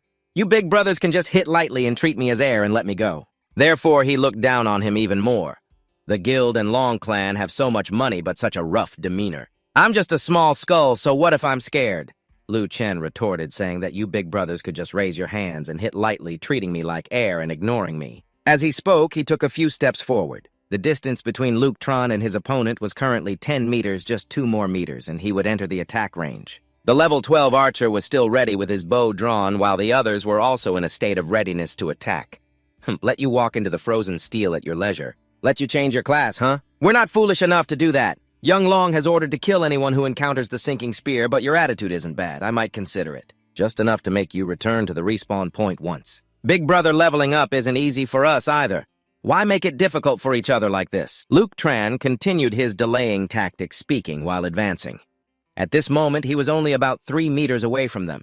He stopped standing still and displayed a troubled expression. He kept blaming himself for offending someone he shouldn't have just to make the opponent lower their guard a little. Unexpectedly, they took it seriously and excitedly raised their guild to the sky, even daring to compare their tiny super crazy dragon guild with the bamboo shadow chaos guild. Previously, Luke Tran couldn't hold back his laughter anymore. He burst out laughing heartily, saying, "You guys think you can stand shoulder to shoulder with Bamboo Shadow Chaos? Truly a bunch of ignorant fools. How dare you mock the crazy Dragon Guild? You must be tired of living." Luke Tran didn't want to continue this pointless conversation anymore. After all, he had already entered the distance he desired. For these inexperienced kids, Luke Tran really didn't want to say much more.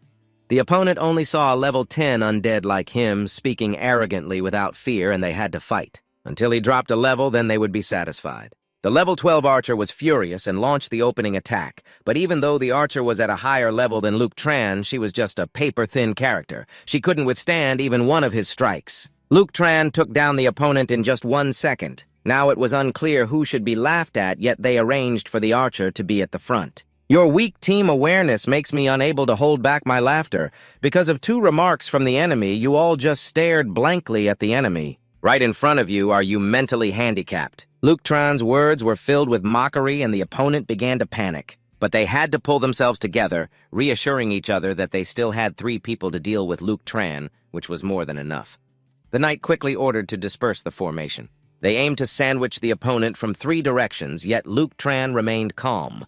Without the archer to sneak attack and disrupt in close combat alone, he was unbeatable. The level 13 warrior wanted to sneak attack, but before her sword could strike down, Luke Tran had already noticed. All 3 charged forward, wanting to use their bodies to overwhelm him. But Luke Tran was not afraid. Just at that moment, he suddenly missed his strike. This time was different from the last. Luke Tran had gained more experience, so he quickly realized that his delay had lessened. For now, to safely find out how much the delay had decreased, he had to increase the distance. Luke Tran was very pleased, relying on the recovery speed of his nervous system now. Perhaps in 2 days, he would have enough strength to fight against Bamboo Shadow Chaos. After testing, Luke Tran confirmed that his delay had decreased to only 0.7 seconds. If that was the case, it would be easier to handle. The shield warrior was furious after missing his attack. He took out his ultimate move, Earth Rage. Unfortunately, this skill posed no threat to Luke Tran. In Luke Tran's eyes, even if he was a level 14 shield warrior, he was just a piece of meat. Just like that archer. The guy was quickly sent back to the resurrection point by Luke Tran, leaving only that level 15 chatterbox knight. Now he realized he was scared and hurriedly spoke up. Wait, can we sit down and discuss this? Unfortunately, as soon as he finished speaking, Luke Tran's sword pierced straight into his forehead. After sending his opponent off to sell salt, Luke Tran leisurely wiped his sword blade. Until it shone brightly as before, he stepped inside the Frozen Steel Guild, saying, "The dragon is coming, we have to retreat." After he turned and left. The wound on the knight's forehead healed automatically. He didn't know how he did it. But indeed, just now he didn't see Luke Tran go far. The guy stood up, sighed in relief, but before he could rejoice, Luke Tran appeared behind him like a true British ghost. His words scared the opponent so much that he nearly wet his pants. Luke Tran closed in on him from behind like a true hellish demon. "How can you come back to life right here? Is there some hidden resurrection potion?" "No, brother." The knight trembled and replied, "Players from level 15 and above can resurrect right on the spot, and I just happened to level up to 15.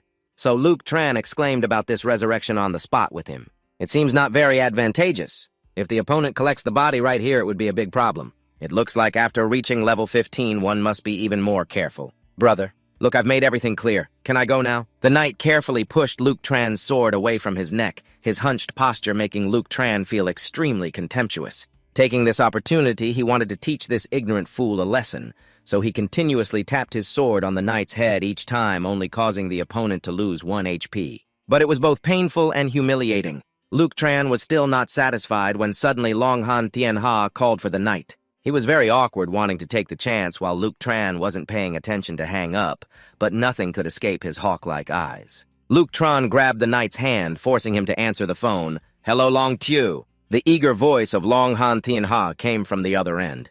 "I've received the location you sent. You try to hold him, I'm preparing to come over. This time we have to kill him until he logs out of the game."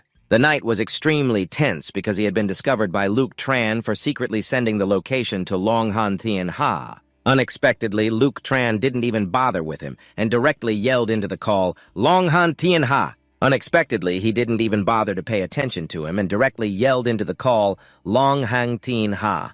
You really are a bunch of idiots running your mouths on the other end of the line. Long Han Thien Ha was instinctively startled back a step by Luke Tran's voice. He had been sent back to the resurrection point after being beaten by him once before, so he still felt a bit fearful of this skeleton Luke Tran, who was a formidable opponent. "That's right, it's me, Lao Tu. Your sea dragon has already been dealt with by me. Lao Tu is waiting for you at the Icebound Ridge. You don't have the qualifications to take me down." Luke Tran quickly dispatched the knight to set an example. Long Han Thien Ha, who was still shouting that Luke Tran shouldn't touch his friend, hadn't finished his sentence before the call was cut off. The connection was lost because he had already died. Long Han Thien Ha was furious, gritting his teeth, and he divided all the people following him into two halves, one half going with him to the Icebound Ridge. The other half went to guard the resurrection point, intending to ambush Luke Tran as soon as he was sent back to the resurrection point. Not long after, Long Han Thien Ha led his people to the outside of the Icebound Ridge. All right. As soon as he saw the familiar tattered blue cloak, he launched an attack immediately, and a group of players followed him, attacking together from various classes, creating a downpour of strikes. The overwhelming assault was unprecedented. Long Han Thien Ha laughed heartily, confident that no matter how strong Luke Tran was with a level 10 health bar, he wouldn't be able to withstand such massive damage. However, he hadn't laughed for long when a bright red simulation window appeared in front of him, which meant that the system had sent a red alert to Long Han Thien Ha. Daiba Long Tho. Then Vuong and many other players actively attacked the captain of the Night Spirit Patrol team at the Icebound Ridge. All players in the human faction in the area were now considered enemies of the Night Spirit Patrol. This announcement had terrified all the players there who had just entered the game and hadn't leveled up much. They had already made enemies with the Dark Faction NPCs. Even Long Han Thien Ha hadn't anticipated this move. While he was still filled with 1,000 questions of why the blue cloak was pulled down by the opponent. "You humans are getting bolder by the day. You dare to attack the Great Lord." When the cloak was pulled down, Long Han Thien Ha realized that it wasn't the formidable opponent he wanted to fight. It was the captain of the Night Spirit Patrol team. This was clearly a trap set by Luke Tran, and unfortunately, the rich but dim-witted fool had fallen into it. Fak is a high combat power NPC of the Night Spirit faction, and being marked as an enemy by him is certainly not a good thing. Long Han Thien Ha demanded that his subordinates prove themselves. Stay calm and hold the formation, but in this situation, who could remain calm? As for Fak, he wasn't going to let those who had attacked him for no reason escape. Want to run? Don't even think about it. The ground suddenly cracked open. Skeletons rose from the ground, grabbing the legs of the players. Even Long Han Thien Ha was no exception in front of such a skeleton army. It was hard for them to maneuver, especially when that army was being controlled by a high-level character of the Night Spirit faction like Fak. Long Han Thien Ha was in a panic and shouted loudly, "Hurry, call for reinforcements!" Fak felt like he had just heard a joke. His weapon fired straight at Long Han Thien Ha's head. "Reinforcements, that would be nice. Rescue whatever it is, right? Just defeating a few guys like you can't possibly calm my anger." Long Han Thien Ha was beaten to the point of being dazed, while those following him were also suffering a massacre at the hands of the Night Spirit Legion. Not a single one could escape. The entire scene was witnessed by Luke Tran, who was hiding nearby, and he felt immensely satisfied when he saw that his plan to use someone else's weapon to kill had succeeded. It was indeed worth the $10 spent earlier to buy 10 tattered outfits like mine from Tanthu village, recalling how earlier he had used all his vocabulary to flatter Fak Luke Tran. He went so far as to say that he was a true fan of his, worshipping him like a raging river, and then took the opportunity to gift him an outfit, exactly like the one he had just bought from the village chief. When Fak wore it, Luke Tran praised him endlessly, making him happy and unwilling to take it off, so in the end Long Han Thien Ha, that blurry-eyed guy, mistook him. After this incident, he hoped that the guild and Long could keep a low profile for a while, but unexpectedly shortly after the bounty notice was updated again. Previously, anyone who caused Luke Tran to lose a level would receive 250 gold coins, but now just killing him once without even needing to make him lose a level would reward 500 gold coins. Moreover, anyone with intelligence about him would also receive 10 gold coins, and the bounty money was increasing rapidly, just like Long Han Thien Ha's fury. Luke Tran was not worried at all. The more the opponents squandered their wealth, the more opportunities he had to fight with many experts. Furthermore, these experts would become stepping stones for him to gradually return to the peak of glory after Long Han Tianha was dealt with. Luke Tran then confidently ventured deeper into the icebound territory. Finally, he found the spirit swordsman that the village chief mentioned, and he was so excited that he skipped over. "Master, I have come to find you to change my class." "You little cockroach, how dare you step into my territory? Prepare to take the hit." Indeed, the characters from the Night Spirit faction are all as hot-tempered as fire. In the end, Luke Tran had to pull out the introduction letter from the village chief to stop To Luan's sword from moving. The village chief was an old friend of To Luan. If he personally introduced me, then he had no reason to refuse me. I will listen to my old friend's opinion. "And take you as my disciple, but you must remember well that as a death spirit swordsman we must have extremely filthy bodies and minds," To Luan said, and Luke Tran nodded vigorously. "I will remember well, master." To Luan seemed very pleased, even generously patting Luke Tran on the head, which was quite different from his earlier fearsome demeanor when he drew his sword, saying that before changing classes. "I need to stimulate your talent a bit." His hand on Luke Tran's head seemed to apply a bit more pressure, and then To Luan began to speak loudly. "O sleeping lord of the death spirits, let your death spirit power shine everywhere, overturning all the rules of this world. Descendant of the death spirits, awaken your talent." It turns out that awakening talent in the celestial realm is this grand. After a while, the system announced that Luke Tran had comprehended the talent named Death Spirit Power. Level 1. Death Spirit Power awakens the strength of the sleeping spirit, increasing damage by 5% against all enemies. Each time it levels up, the talent's effect increases by 5%. This talent can be raised to level 10. By then, Luke Tran could increase his damage by 50%. This is indeed a power that everyone desires, and To Luan seemed very proud to see his new disciple. Able to comprehend the highest quality talent, he then began another ritual to officially grant Luke Tran the identity of a death spirit swordsman. After the ritual was completed, he tried to check his attribute panel. Everything had increased, and Luke Tran felt that his body was now filled with power. There was only one thing that made him not very happy, which was that after officially becoming a death spirit swordsman. "But your shape is still an ugly skull." To Luan patted Luke Tran's shoulder to comfort him, saying that the path of the demon was difficult and that the skull was our true nature. "Kid, your bone structure looks very strange. Here are 3 skill books that can help you develop quickly." Luke Tran's eyes lit up, but before he could thank him, To Luan took back the skill books in his hands. It turns out that even between master and disciple, this was still very valuable, so he had to charge Luke Tran 5 silver coins for each book. Luke Tran felt a sharp pain in his stomach, tears streaming down his face. He had just taken on a mission and fought bosses, managing to gather 24 coins, yet his new master opened his mouth and took away 15 coins right away. "Master, can't we have a little more leniency in our teacher-student relationship? Why are you droning on about 5 coins per book being the cheapest price?" To Luan showed no mercy. He directly took Luke Tran's silver pouch and then threw him the 3 skill books. He kept saying that he was already selling at a loss. Luke Tran eagerly opened all the skill books. He received 3 new skills: basic swordsmanship, which increases sword damage by 5%, and the ability to loot corpses, helping Luke Tran find more items from dead bodies. Finally, there was the cleaving blade, which increases damage dealt to all targets by 10%.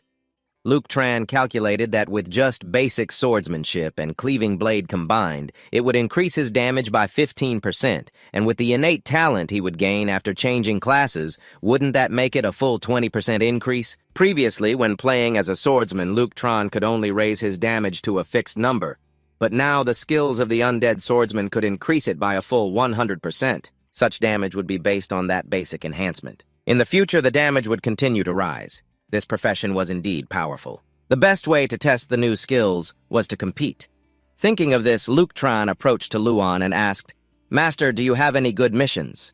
To Luan was still lost in the feeling of earning 15 gold coins, so he casually tossed Luke Tran a scroll, which was a high-grade F-level mission named Skull Command. The mission content required him to go to the Great Tomb and eliminate 50 lowly skull soldiers who had taken refuge with humanity while also collecting 10 skull fingers to return to Luan. Luke Tran clenched his fists. He suddenly felt much more excited about the mission and hurried to the Great Tomb where the skull soldiers were located. They were level 12, and if it were before, Luke Tran could still take them down.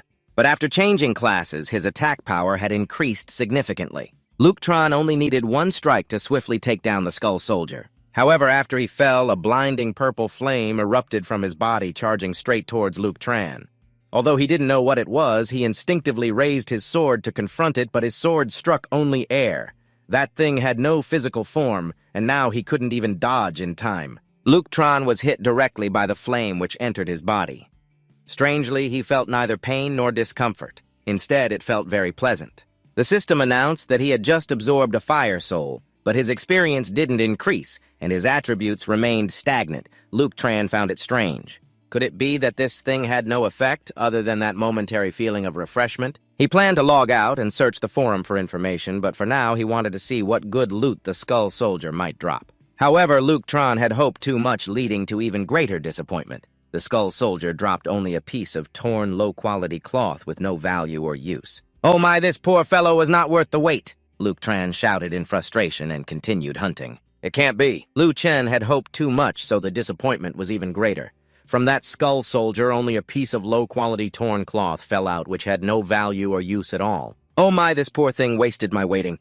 Lu Chen yelled loudly to continue hunting. "No way. All the skeleton soldiers are this poor." Not long after Lu Chen had chopped down 50 skeleton soldiers and collected enough 10 skeleton fingers, the mission was completed and he leveled up to level 11. Now he just needed to return to Han Ice Fortress to receive his reward from To Lun, and it was done.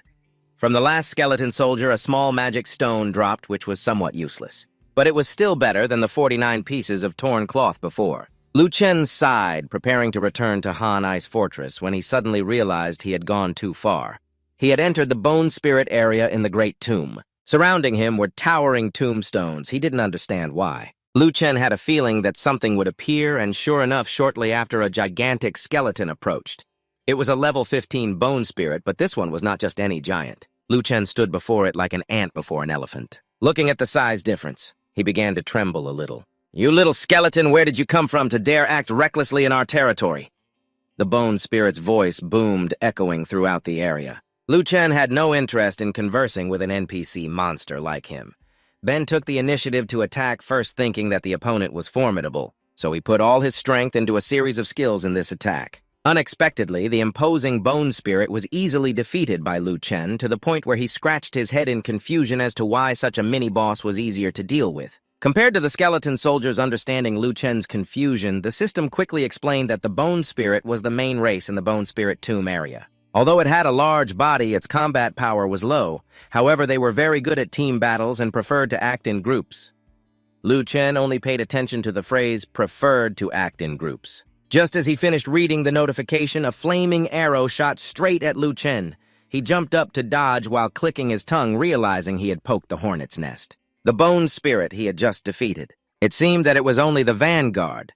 The difficult ones were the Bone Spirits attacking from behind. They were coordinating their attacks from multiple directions. Supporting each other quite systematically, their strength was indeed great, but to take Lu Chen's life, these monsters were still not strong enough, seeing his considerable power. More and more Bone Spirits were gathering. Lu Chen began to feel weary. Even though their abilities were inferior to his, if the battle dragged on like this, he would exhaust himself. So Lu Chen thought of a way.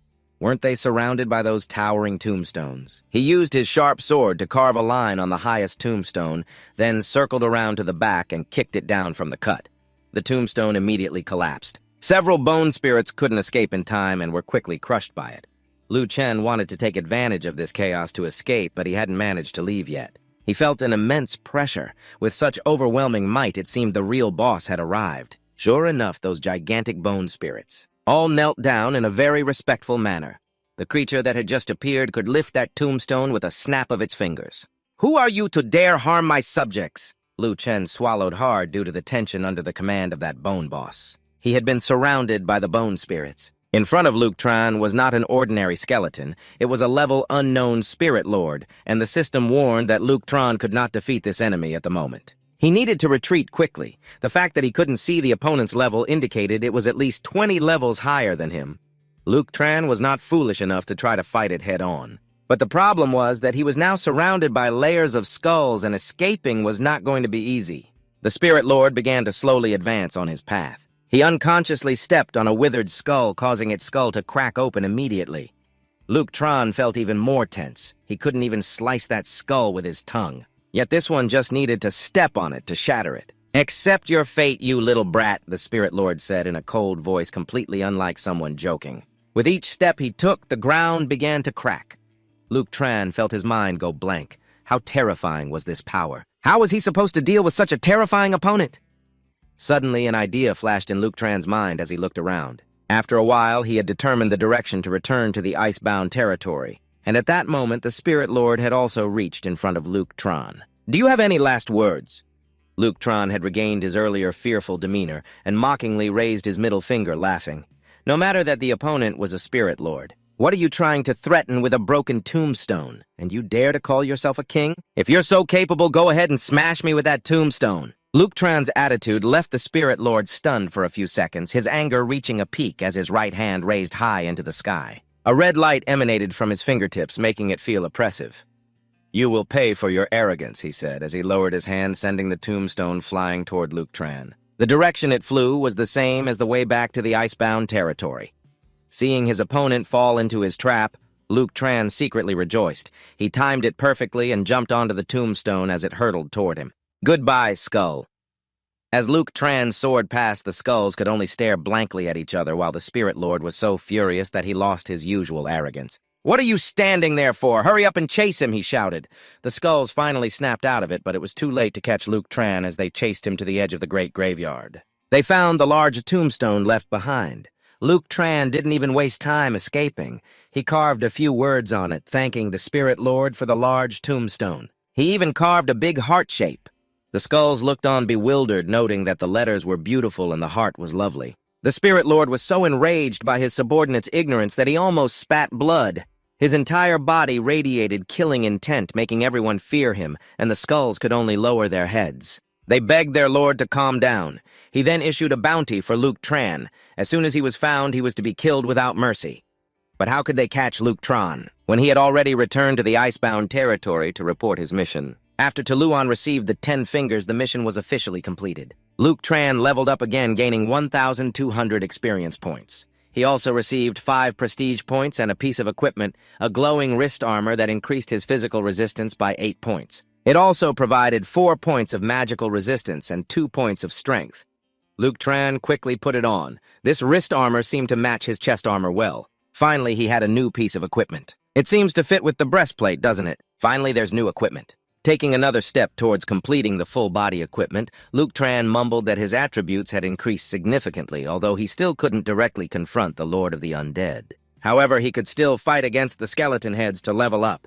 Tulun was unable to contain his shock upon hearing this. "Had you encountered the skeleton heads and the Lord of the Undead Tang Vu?" "That's right!" Luke Tran nodded vigorously. "If it weren't for my quick thinking, I might not have been able to return." Tulun's expression suddenly turned serious as he patted Luke Tran's shoulder painfully, saying that since Luke Tran had gotten involved with the Lord of the Undead, he would have to take on another mission. Recently. That Tan Vu is preparing to summon a large number of skeletons to attack the Han gang. Given this situation, Tulun believed they had to take action first to gain the upper hand. Just as he finished speaking, a new mission chain was sent to Luke Tran. These were all high-level missions. They were higher than the skeleton mission just earlier. The first mission was to hunt down 200 skeleton heads while collecting 20 of their fingers to deliver to Tulun. After completing the mission, one could receive a piece of Blackstone equipment, 2,200 experience points, and 21 prestige points. The second mission was to hunt down 200 thorn skeletons. At the same time, collect 40 of their fingers to bring back to Tulun. The reward was another piece of equipment, 3,000 experience points, and 45 prestige points. The final mission was also the most difficult. It involved a direct confrontation with the Lord of the Undead skeleton guards, extending the time for the undead swordsman Tulun to hunt down the Lord of the Undead. Completing the mission would yield a piece of copper equipment, 4,500 experience points, and 100 prestige points. After reading the mission list, Luke Tran could only break out in a cold sweat. Although the mission rewards were generous, completing them would not be easy at all. Wealth and honor must be earned in dangerous situations. As long as you are not absorbed by the Lord of the Undead, your soul will be fine, Tulun reassured him. Seeing him actively mention the soul fire, Luke Tran took the opportunity to ask his question master, "What exactly is the soul fire?" Tulun explained that the soul fire is the source of life of the night spirits. There are 4 major clans of the night spirits, and they together dominate all night spirits. The most numerous are the Undead clan, followed by the Corpse Demon clan, which has the strongest physical qualities, then the Dark Elf clan, which possesses the highest level magic. Finally, there is the Wraith clan, which can appear and disappear without being harmed by any physical impact. The most numerous Luke Tran asked in confusion, why do I feel that our undead clan is somewhat inferior? Among the 4 major clans of the Night Spirits, only our undead clan can absorb the soul fire and achieve endless evolution. We are indeed the strongest Night Spirits. Luke Tran still didn't fully understand where the strength lay, but seeing Tulun's serious demeanor, he figured it couldn't be a lie from his master. What happens if one is absorbed by the soul fire? They would fall into a dark hell and be erased from this world. Luke Tran swallowed hard in tension. Wouldn't that mean being completely wiped from existence? It seems the nature of the undead clan is quite fierce indeed. They can only rely on absorbing the souls of their kin to continuously evolve initially,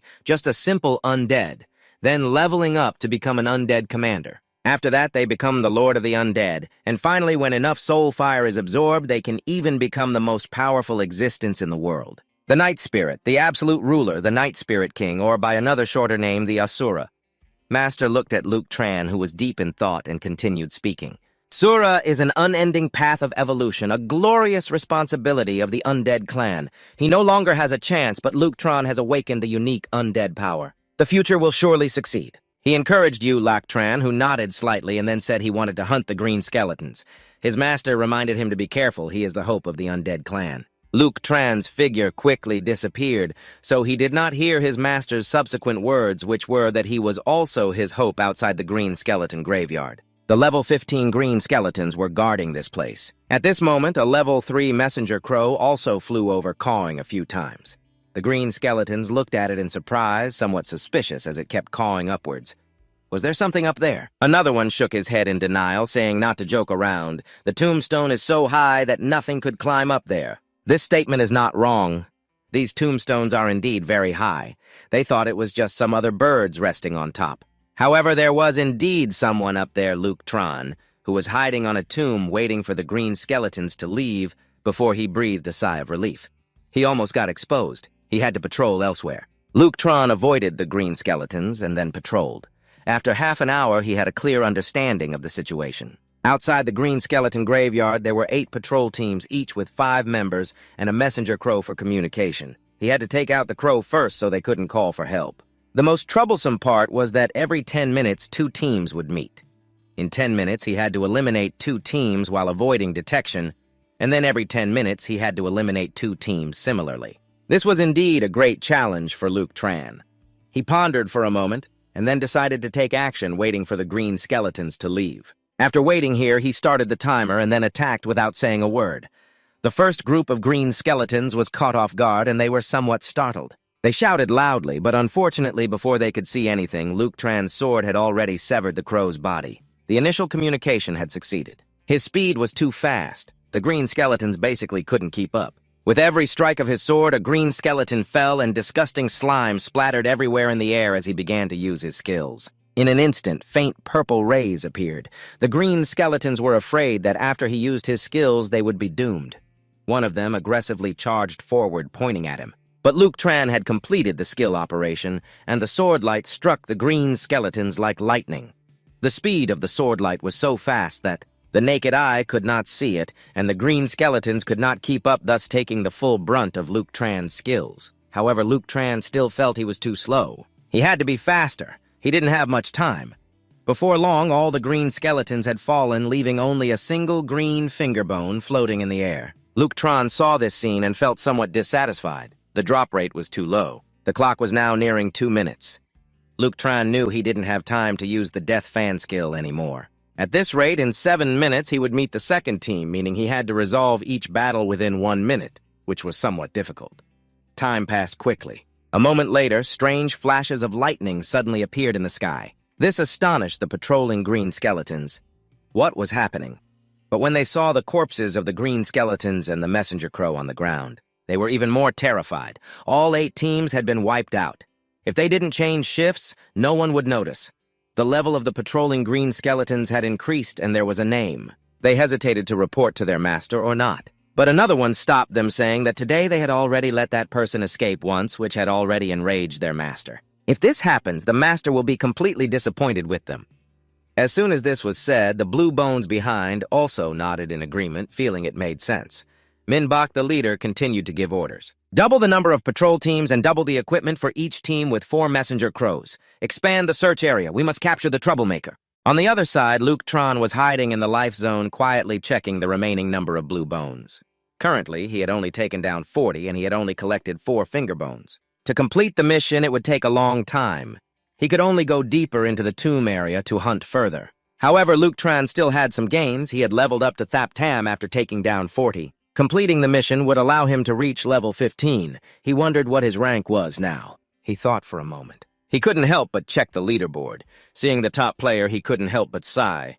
Kok 2 was already at level 18, far ahead. He must be someone who grinds levels. And he was only at level Thap Tam. What rank could he be? He continuously scrolled through the leaderboard to find his name, but no matter how much he scrolled, he still couldn't see it until he stopped outside the top 100 at position 125, where he finally saw his name. Seeing this position, he couldn't help but feel dissatisfied. In Lindong, he had always maintained a rank in the top 100, and now he had dropped to 125. He couldn't accept it.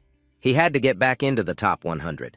Thinking this, he immediately grabbed his sword and wanted to run off. But at that moment, a figure suddenly appeared in the darkness. It was the Knight of the Undead, Kok 2. Luke Tron was startled to see the person in front of him. It really was Kok 2. Luke Tron knew he was being issued a bounty. He was a bit surprised about why he was suddenly being hunted. Kok 2 was here for the 500 gold bounty, which was originally looking for him. He didn't expect to run into him in a place like this. Luke Tron narrowed his eyes at the person in front of him and coldly spoke, "Your bounty won't be easy to claim." Kok 2 chuckled softly. "Well, that's great. If you love it too much, there's nothing interesting about it." As soon as he finished speaking, the spear in his hand lunged towards Luke Tran. The speed of his thrust was not too fast, and Luke Tran easily dodged this attack. Kok 2 looked astonished at this scene. He really managed to dodge it. Moreover, he even inflicted damage on him. He immediately counterattacked, thrusting the spear again, this time grazing Luke Tran's arm and causing him to lose some health. Taking advantage of the moment he retracted his weapon, Luke Tran jumped back, his expression thoughtful. He noticed that his speed was slightly slower than his, but his defense was too high. This was probably the advantage of being a Knight of the Undead. Kok 2 was now filled with combat intent. He was quite good, and he really wanted to continue fighting with him. He charged forward again, and Luke Tran did not back down, gripping his sword tightly ready to respond. When the spear tip was almost close to him, he sensed the opportunity. Immediately, he used the tip of his sword to deflect his spear back. Kok 2 couldn't believe it as he looked at him. His timing was perfect. Instantly, he knocked his spear away. In a second, he was stunned, and Luke Tran charged forward with his sword, continuously mocking, "Don't be so stunned. You're the top player after all." As soon as he finished speaking, purple energy appeared around him. He activated the Chunan, and sharp sword rays slashed towards Kok 2, causing him to suffer significant damage. By the time he reacted, he was trembling, gripping his spear tightly to defend himself. Although he took damage, it seemed he was not too affected. After stabilizing himself, he fiercely bit his lip. "If you've used all your skills, then it's my turn." As soon as he finished speaking, he gained momentum and charged towards him. In an instant, his spear was enveloped by a faint green flame. Immediately lunging towards Lu Chen, but his weakness was his slow reaction speed, allowing Lu Chen to evade this piercing strike. However, a few seconds later, he suddenly felt a sharp pain in his body. Lu Chen was trembling, overwhelmed by the pain, and could only brace his sword against the ground for support. At this moment, Lu Chen was caught off guard and was stabbed by a spear, losing a significant amount of blood. He knelt on the ground, lost in thought about what had just happened to him. It felt like his head was about to explode. Realizing that Lu Chen was in trouble, Guiguzi charged forward, continuously cursing him to die. In that instant, Lu Chen could no longer move to evade. He could only raise his sword to block the tip of the spear. He bit his lip fiercely, trying to hold on, but the spear was pushing deeper and deeper, with Guiguzi clearly gaining the upper hand. He gently exerted force, twisting his wrist, and sent Lu Chen's sword flying far away. Lu Chen blinked, watching his weapon leave his grasp, silently cursing that it was the end for him. He wanted to run and retrieve his weapon, but Guiguzi would not give him that chance. "Dream on," he sneered, blocking the way. "Want to get your weapon back?" "Not a chance," he said as he stabbed Lu Chen again, causing him to lose more blood. Lu Chen was somewhat alarmed. His weapon had been knocked away. His blood had already dropped by more than half, while his opponent was fully equipped and still had plenty of blood left. At this rate, he would surely lose. While he was thinking, Guiguzi was not idle. He lunged forward with the spear, and as the tip of the spear approached Lu Chen's chest, Lu Chen couldn't help but curse silently. Not in time. Sure enough, he took a direct hit from Guiguzi, sending him flying, his body crashing hard against the tombstones behind him. Seeing this, Guiguzi couldn't help but feel pleased. He then readied his spear again. The battle would soon come to an easy end. But Lu Chen was not harmed. He could still stand up. He was somewhat doubtful how did he manage to block that hit. Guiguzi looked at the person struggling to rise before him, still alive, but that was fine. He immediately took out a camera and a skull appeared in the air. He wanted to record the moment he took down Lu Chen to earn a reward. He had forgotten about that.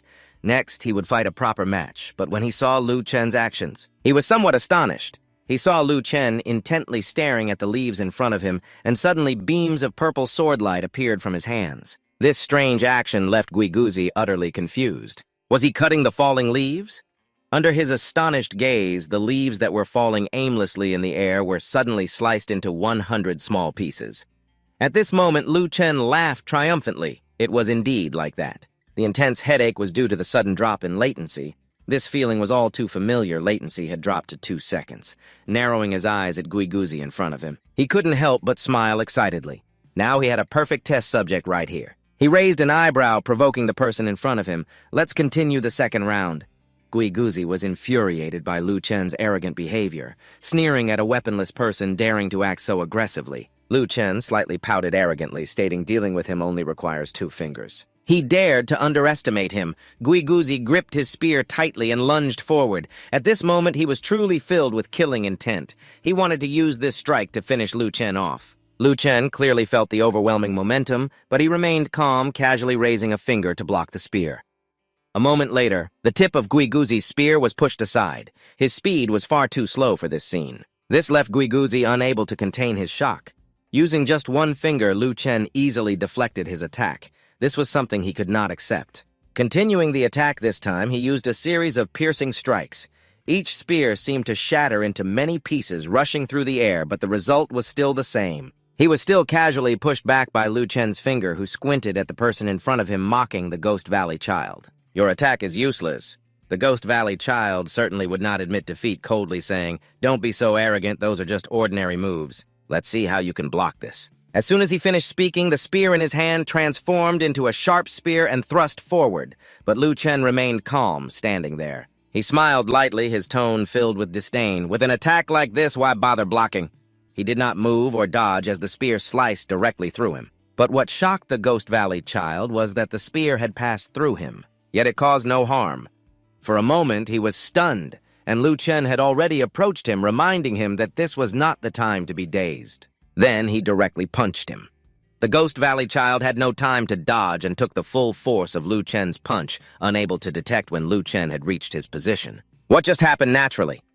No one could answer his question, and at that moment Lu Chen had tightly grasped his spear, fiercely kicking him in the stomach. Causing him to lose a significant amount of blood, not giving him a chance to react, Lu Chen forcefully pulled the spear from his hand. The Ghost Valley child thought he had been careless, so he slipped and fell to the ground with his weapon thrown far away by Lu Chen. Looking at the person lying on the ground, Lu Chen immediately mocked him, You don't even have a weapon now. At this moment he had drawn out. His sword was embedded in the tombstone. The situation had changed. After saying this, he took a leap forward once again, using the continuous strike technique. Attacking the Ghost Valley child, he wanted to finish it in 1 move. But the Ghost Valley child was not to be underestimated. He activated the ghost armor to protect his body, proudly saying to Lu Chen, This armor can't just be broken. Lu Chen frowned, looking at the invisible protective armor in front of him, feeling quite impressed. But even more surprising was what happened next. The Ghost Valley child suddenly moved. Could it be that he had a backup weapon? Just as Lu Chen had predicted, the Ghost Valley child pulled out another spear from his equipment. He fiercely threw it towards Lu Chen, a light blue energy enveloping the spear, and before long the area in front of him was engulfed in flames. At this moment, the ghost armor had also ended. He fell into a weakened state for 15 seconds with his defense reduced by 80%. Seeing the blazing fire in front of him, he finally breathed a sigh of relief, thinking he had finally dealt with Lu Chen. But his spear only lodged into the tombstone behind. When the flames gradually weakened, Lu Chen's figure still stood there calmly, not forgetting to raise an eyebrow, provoking him. Did you really think you got me? Not a chance, he was far from achieving that. The Ghost Valley child could not believe his eyes looking at the person standing in front of him, who had directly taken his penetrating missile attack yet remained unharmed. Liu Chen chuckled lightly, teasing him. "You're asking too many questions." As soon as he finished speaking, he vanished, and when he reappeared, he was in front of the Ghost Valley child, stabbing down with a sword. Causing him to suffer significant damage, the Ghost Valley child bit his lip. His current defense was too low. A normal attack had already dealt 106 damage after the skill ended. His defense stats had decreased. Liu Chen had noticed this. This was a great opportunity to finish him off, so Liu Chen continued to attack. The sword in his hand fiercely slashed down. His speed of attack was too fast. The Ghost Valley Master basically couldn't keep up with you. You didn't even need to use skills to take him down. Liu Chen looked at the defeated opponent and smiled victoriously. Being top 1 isn't too bad either. It's a pity that he encountered you, but at this moment he realized that the Ghost Valley Master had logged out. He couldn't help but frown. He logged out just like that. It seems he was scared. At the home of the Ghost Valley Master, even after logging out, he couldn't escape the screen. He was still reviewing the battle video, unable to believe that the speed had decreased. Not 5 seconds had passed. He still couldn't see clearly what had happened. Gongzonggu didn't grasp the principles of your execution. It seemed he had to watch frame by frame to figure it out. Thus, he continuously manipulated the machine to adjust the speed to review the slow-motion images. When Liu Chen executed his move, it gradually became clear. Gongzonggu paused to examine it bit by bit. As a professional, he finally recognized the issue. Liu Chen only shifted slightly to avoid the attack and then immediately returned to his original position, creating the illusion that the spear had pierced through at this speed. This maneuver was truly unbelievable. Only experts in the Hall of Fame like Zhu Yingluan and Luo Chen could achieve such a feat. Thinking of this, he excitedly brought out such a large gaming device. He couldn't miss out on this. At the same time, Liu Chen suddenly sneezed twice in the game, wondering if someone was cursing him. In the Life Tomb area, it was still shrouded in a dark, eerie night. The Ghost Valley Master quickly returned, but Liu Chen was nowhere to be seen. He didn't know if he had logged out or gone to complete a mission, but it didn't matter. As long as he was still in the ice prison or the Great Cemetery, he would definitely find him. Liu Chen, who was hiding behind a tombstone, suddenly sneezed again. He suspected he might be catching a cold or that someone was constantly mentioning him. Otherwise, why would he keep sneezing like this? While he was lost in thought, a harsh voice suddenly rang out. It was the group of blue skeletons on patrol. He didn't know who had ambushed them, causing them to have to work overtime on their day off. Their date was ruined, and they kept cursing, saying they only knew how to sneak attack from behind, cowardly, afraid to show themselves because they were outnumbered, and even called him a single dog. Enjoying their day off, not missing a word, made him shiver. They even dared to call him a coward. So he decided not to wait any longer and shouted loudly before jumping down to attack. This startled the blue skeletons, who looked up in shock. The communication raven quickly called out, and the blue skeleton was dumbfounded, unable to react before Liu Chen struck him down. He didn't hide it anymore. He directly admitted that he was the one who took them down. The communication raven and the blue skeleton he used as a perch were cut in half by him. In the blink of an eye, he fell right at the spot. Looking at the corpse beneath his feet, his eyes were filled with hatred. This damn skeleton dared to call him a single dog. He just didn't want to make his guild leader sad. The blue skeletons were stunned by this scene for a long time before realizing and shouting that he was the one. They really wanted to catch him and were also the ones who formed the patrol team.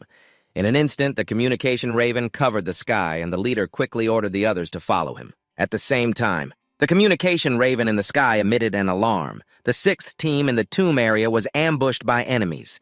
Seeing this scene, the blue skeleton immediately smugly told Liu Chen to surrender. However, Liu Chen was not afraid at all, and even praised them for being smart enough to disperse the communication signals. They couldn't be blocked. At this moment, the blue skeleton rushed towards Liu Chen. Telling him to watch out for his move, Liu Chen calmly looked at him with a look of disdain. Seeing his arrogant attitude, the leader immediately ordered the group to charge at him together to take him down. "I told you to look at the move!" Liu Chen calmly looked at it with disdain in his eyes. Seeing this arrogant attitude of him, the leader immediately ordered the group to rush in and take him down. In the blink of an eye, a fierce battle broke out in the graveyard, but the blue skeletons were no match for Liu Chen, as no matter how they attacked, they couldn't hit him. He was then astonished and asked why he could easily dodge such attacks. However, Liu Chen did not answer them. Another one reassured that the reinforcements were on their way. Liu Chen smiled excitedly, saying that was even better and hoped they could arrive a bit faster because waiting after defeating the ones in front was quite boring. As soon as he finished speaking, he made his move.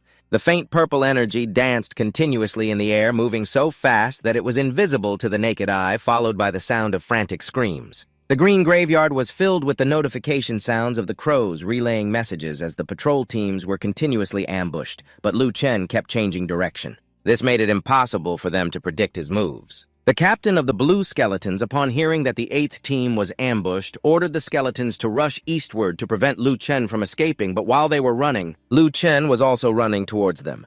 The captain sensed something was coming and stopped, but before he could react, a beam of sword light appeared out of nowhere. It slashed at his neck, cutting it halfway through, leaving him bewildered about what had just happened.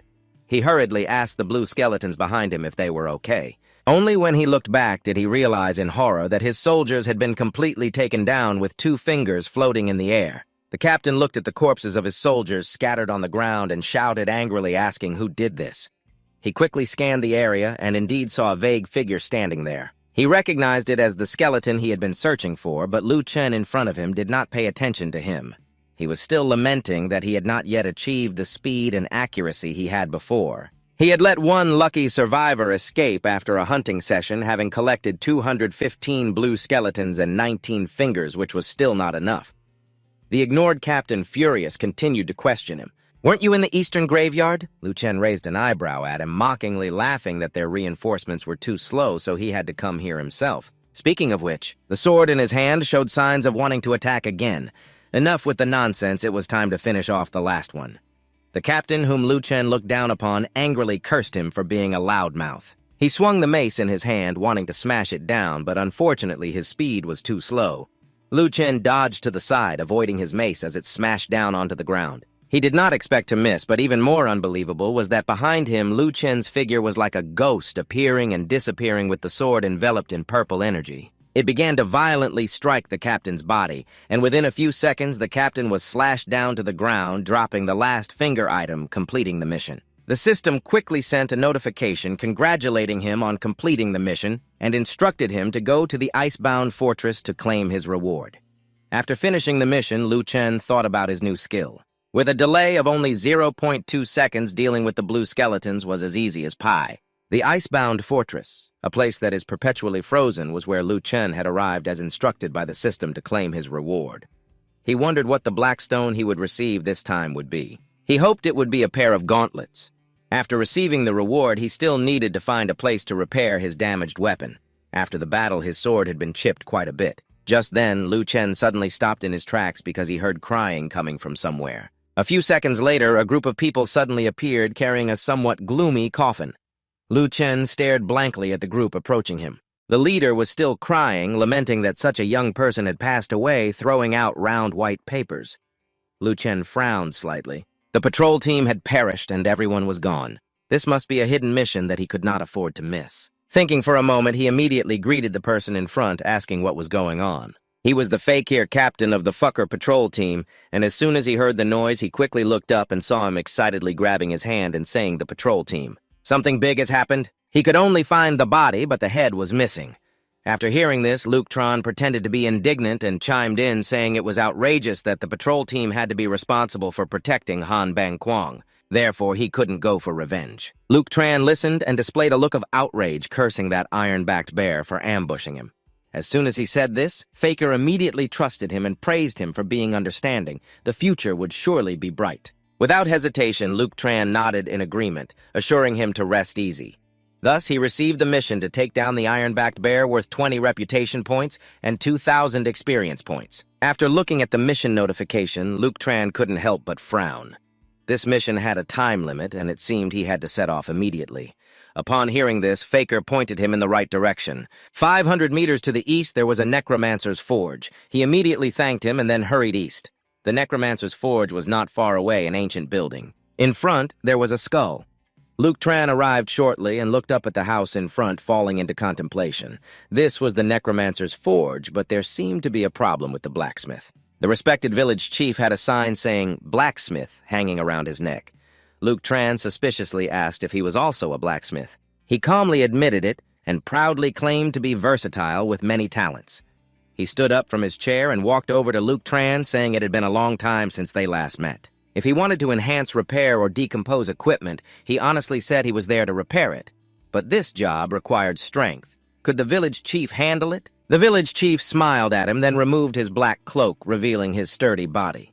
He confidently said it was just some minor equipment, not enough to get him heated up. He raised an eyebrow at Luke Tran, telling him to hand over the equipment. Luke Tran hesitated for a moment before handing over his sword to him. The village chief took it and tossed it into the equipment to absorb enough heat. Then he struck hard. The village chief held the forging hammer in his hand, proudly telling Luke Tran to watch closely. Soon he began hammering the hot sword on the table. Luke Tran observed his skilled movements and couldn't help but praise him for his talent. Not long after, the village chief reached the final step, and white light continuously appeared around Luke Tran's sword. Quickly, the village chief let out a breath. The sword in his hand had also become perfect without a single crack. Luke Tran received the sparkling sword in his hand, his eyes shining brightly. It looked just like new. Sweet words made the village chief very pleased. He put on his cloak again, shaking his legs casually, saying, "Don't you see who I am, the #1 blacksmith in the Necromancer realm?" Luke Tran declined to comment and asked him how much it would cost. The village chief, being an acquaintance, only charged him 1 silver coin. Luke Tran quickly paid and turned to leave. Next was the mission to take down the iron-backed bear. There were 45 minutes left, and the time was still sufficient. The Hanbang Trail was the road leading from Hanbang Quang to the Pubang city. This was the battleground between the light faction and the dark faction. To the right was a green pine forest, 2 contrasting landscapes. It was indeed a place with very clear boundary disputes. Luke Tran believed the bear must be in the green pine forest, so he faced that direction and called for it. He continuously called out loudly, but no one responded. However, at that moment, his expression changed slightly because a giant level 20 iron-backed bear was sleeping soundly in front of him. It was so large that it astonished Luke Tran, revealing its terrifying blood-red eyes. The giant iron-backed bear quickly stood up, almost blocking Luke Tran's view. It had woken up and wanted to fight him, but for a long while it just stood there silently staring at him, then directly lay down to continue sleeping as if he posed no threat to it. So it wasn't too worried. Luke Tran saw this scene and became furious. This stupid bear was sleeping right in front of an enemy, showing that it didn't take him seriously. Since that was the case, he would act immediately. As soon as he finished speaking, he aggressively jumped into the air and swung his sword down, wanting to take its head. However, it seemed to sense the danger. Its eyes opened again, sitting up. Luke Tran's sword could only strike its forehead, but didn't cause any significant damage. Luke Tran looked at it in horror. Its armor was too tough. All the damage has been blocked. And at this moment, the iron-backed bear had noticed that you wanted to attack it, so without hesitation, it swung its giant claws at you. Lu Chen shouted loudly and then dodged to the side. Only when he safely landed did he frown in contemplation. This time, he had underestimated the enemy. How could one be foolish enough to ambush a scout? Moreover, its defense was no less formidable than that of the Ghost Valley's death, which was a bit troublesome. Thinking this, he directed the iron-backed bear to continue. The large bear seemed provoked by him roaring loudly before charging fiercely at Lu Chen. Seeing the bear approaching him, Lu Chen smiled smugly. This foolish bear had good armor, but that didn't mean other parts were just as tough. Saying that, he immediately thrust his sword toward its belly. This time the damage dealt was much greater than before, and the bear collapsed on the ground, temporarily unable to resist. Lu Chen squinted at it, a faint smile appearing. Indeed, compared to the back protected by iron armor, the belly was softer. However, he couldn't celebrate for long as the bear stood back up. At this moment, its eyes were filled with murderous intent as it roared aggressively at Lu Chen. However, he was not frightened. He had already discovered its weakness. It was preparing to charge. Just as he finished speaking, a layer of iron armor began to grow on its belly. Seeing this, Lu Chen couldn't help but be astonished. How could it have this move, too? Under Lu Chen's astonished gaze, the iron-backed bear suddenly rolled its body like a whirlwind toward him. He was startled and jumped up to dodge. The body of the iron-backed bear slammed into the back of Lu Chen, who let out a sigh of relief. That was too dangerous. But the iron-backed bear did not stop and continued to roll toward him. Lu Chen bit his lip hard, gritting his teeth and telling it to stop. He gripped his sword tightly, waiting until its body approached him. The sharp sword light began to dance in the air. Lu Chen struggled to withstand the giant body of the iron-backed bear, but its force was too strong, making it somewhat difficult for him. However, Lu Chen did not give up. Putting all his strength into his hands, he shouted for it to get lost. Then he pushed the giant body of the iron-backed bear away. Lu Chen's blow sent the bear rolling back, and he frowned slightly. The iron-backed bear rolling not only increased its force, but also its defense. Continuing like this would be too passive. He couldn't let it roll into a ball anymore. At this moment, the ironback bear had stood up from the ground, its eyes filled with hatred as it glared at Lu Chen. Immediately after, it let out a roar and charged at Lu Chen. At this point, he realized it had turned its back. This was a great opportunity to finish it off. The giant bear charged aggressively toward him, and Lu Chen dodged to the side. The ironback bear thus crashed into the air. Lu Chen kept his cool and thought, "It's done now, it's my turn." Immediately after, he fiercely slashed at it. The sharp sword light caused it to suffer a considerable injury.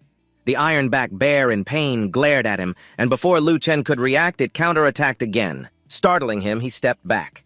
Then it stomped and leaped forward. In no time, it was right in front of Lu Chen. Seeing this action, he realized its intention to roll again. Lu Chen had figured out how to block its attack. He just needed to stab its spine. Without hesitation, he aimed his sword at the ironback bear's spine. If he stabbed down like that, it would never be able to roll again. The ironback bear's massive body was pierced by Lu Chen's sword, and it began to struggle under his feet. Looking back at its body, Lu Chen couldn't help but feel amazed. It had lived for so long, and even with a severely injured spine, it could still stand up. Lu Chen knew its intention was to counterattack, so he shouted, "You must be dreaming!" Then he swung his sword to stop it. The speed of Lu Chen's attack was so fast that the ironback bear couldn't react in time. It was necessary for him to stab this sword into the eye, causing it to suffer significant damage, and just like that, he was defeated, completing Luke Tran's mission. Not only that, he also successfully leveled up to level 15 shortly after many items dropped from the iron-backed bear's body, making Luke Tran very happy. The starting level upgrade also included a major stone armor and a mask. The rewards from the iron-backed bear were indeed impressive. First, he would change into the armor quickly. Luke Tran had equipped the armor, which, although not as good as metal armor, was made of fine materials. However, it increased agility, which wasn't bad. Luke Tran was very satisfied with it, as the change in equipment significantly boosted his strength and agility. Luke Tran glanced over the remaining equipment that had dropped and couldn't help but feel that this mask was quite useful. Wearing this would allow him to leave Hanbang Kwang unnoticed. After completing the mission, Luke Tran returned to Hanbang Kwang. As soon as he arrived, he shouted loudly to inform Faker that he had completed the mission, only to realize at that moment. In front of Faker, there was another person, and he was surprised to say, "You two are together." But it was fine. He could turn in the mission at once. Faker explained that he had known the swordsman Sullen for over 500 years. They often trained together, so Luke Tran didn't pay much attention. He then extended his bony finger to Sullen, who accepted it and praised him for doing very well. Saying that, the two didn't hesitate to give him the rewards for completing the two missions. He earned over 4,000 experience points, more than 40 prestige points, and also received Black Stone. After that, he leveled up to 16. Luke Tran looked at the rewards he had received, and his eyes lit up. He had obtained green leather gloves and a light fan, only missing shoes and arm guards to complete the set. At this moment, he had just leveled up and acquired new equipment, which significantly increased his attributes. However, he was still troubled by how to use this light fan. After thinking, he looked towards the swordsman Sullen and asked if this was a weapon for a strategist that he couldn't use and could perhaps trade. But Sullen shook his head and said it couldn't be done, but at the frozen bridge there was a market for humans. He could try his luck there. Luke Tran frowned slightly. He wasn't keen on the idea, but with the disguise mask he could try using it. At the frozen bridge market, Luke Tran entered wearing the disguise mask. From start to finish, no one recognized him, and he was able to trade the light fan for a pair of shoes and 11 silver coins, which wasn't bad. Just then, something suddenly blocked his path ahead, causing him to stop. Sure enough, a sharp sword came at him without any warning. The attacker was the assassin Kwang Long Nyao Kat, who squinted at Luke Tran's sword, blocking his attack, unable to help but be surprised. His reflexes were indeed as quick as the little white dragons had said. Yet he managed to block his attack. Luke Tran frowned at the person in front of him and said he wasn't familiar with the Tram Sa spear that he mentioned, and insisted he had mistaken him for someone else. Although he said that, inside he couldn't help but feel panic. He didn't know why he had been exposed by the Kwang Long Guild. Finally, Kwang Long Nao Kat pointed at the sword in his hand. Even with the disguise mask hiding his ID, it was still too easy to recognize. In the entire frozen city, only he had it. At that moment, Luke Tran realized he had forgotten about Tan Tong Sam 6. While he was still pondering, Kwang Long Nyao Kat did something unexpected. He suddenly turned around and shouted loudly, 50,000 bounty, the Tram Sa spear is the person in front of you? He even swore by the honor of the Kwang Long Guild. Luke Tran did not expect him to pull this stunt. Angrily, he scolded him for playing such a rude game. He calmly replied that as long as it was effective, it didn't matter how he played. Who cares how he plays? There is a bounty of 50,000 on him, and the group of Blackstone in front has begun to surround Lu Chen.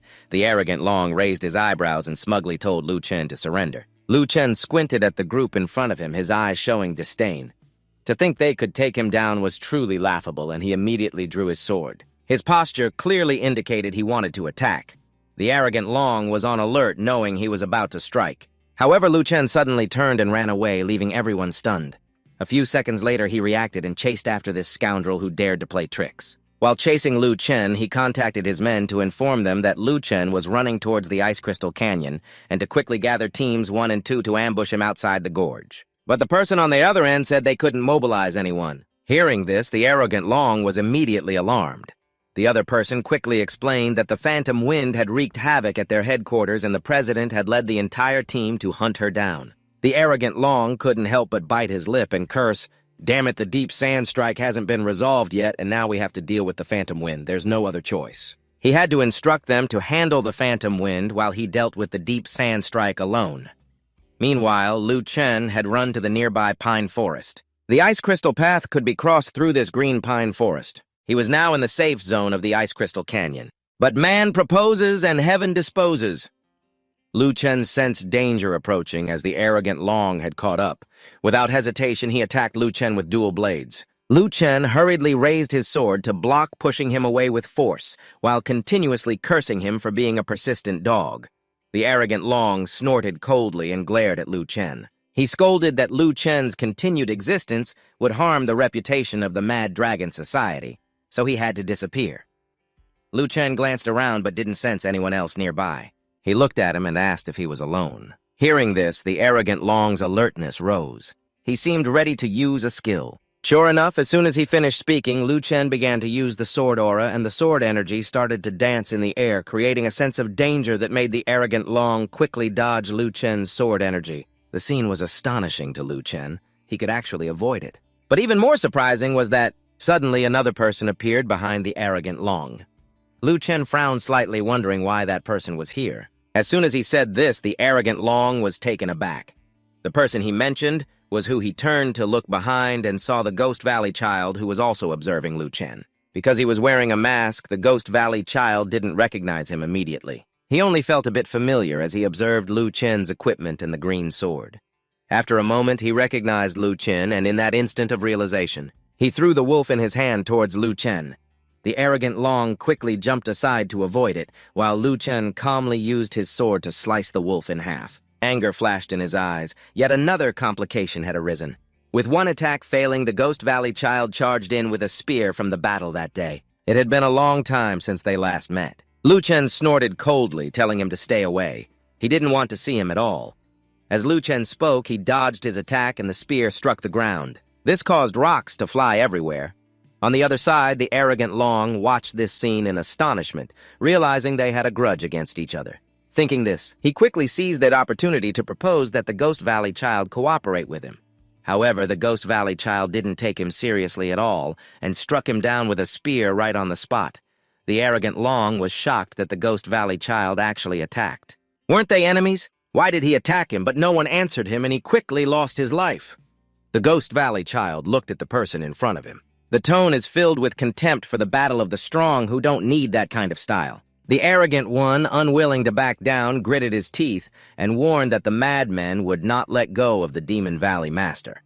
After he finished speaking, the Demon Valley Master basically didn't take the arrogant one's threats seriously. What is the mad dragon that dares to threaten him? At this moment, he glanced at Liu Chen and calmly said that the annoying insects had left and they continued. Liu Chen felt he was very annoying. Who would want to fight with him? But the Demon Valley Master had realized that you had leveled up, so you would definitely be stronger than him. He attacked Liu Chen again, looking at the energy-filled spear that was slicing toward him. You couldn't help but get angry and scold him. Do you not understand human language? Saying that, you still dodged, but the speed of the Demon Valley Master was different from before. Much faster, he could surpass Liu Chen's arm. Seeing this scene, you couldn't help but be astonished. His speed had increased and you had to strike quickly to win. Thinking this, you immediately counterattacked. This unexpected action caught the Demon Valley Master off guard, and in an instant you slashed him with your sword. He lost quite a bit of blood, but Liu Chen didn't stop. The sword continued to strike down, and your speed was like lightning. You danced in the air, a phantom that the Demon Valley Master couldn't catch up with, so he endured the blows under your sword, biting his lip in frustration. Too fast, he didn't expect you to be faster than before. At this moment, Liu Chen kicked him away and his body slammed into the pine tree behind him. The Demon Valley Master was unwilling. Why had you put all your points into agility but still couldn't keep up? While he was deep in thought, Liu Chen continued to approach. By the time he realized you were right in front of him, he panicked and called out the demon armor, but it was too late. Liu Chen's absorption skill was activated, and the light purple energy enveloped your sword as it struck down, causing the damage the Demon Valley Master suffered to increase. This move caused him to lose his life on the spot.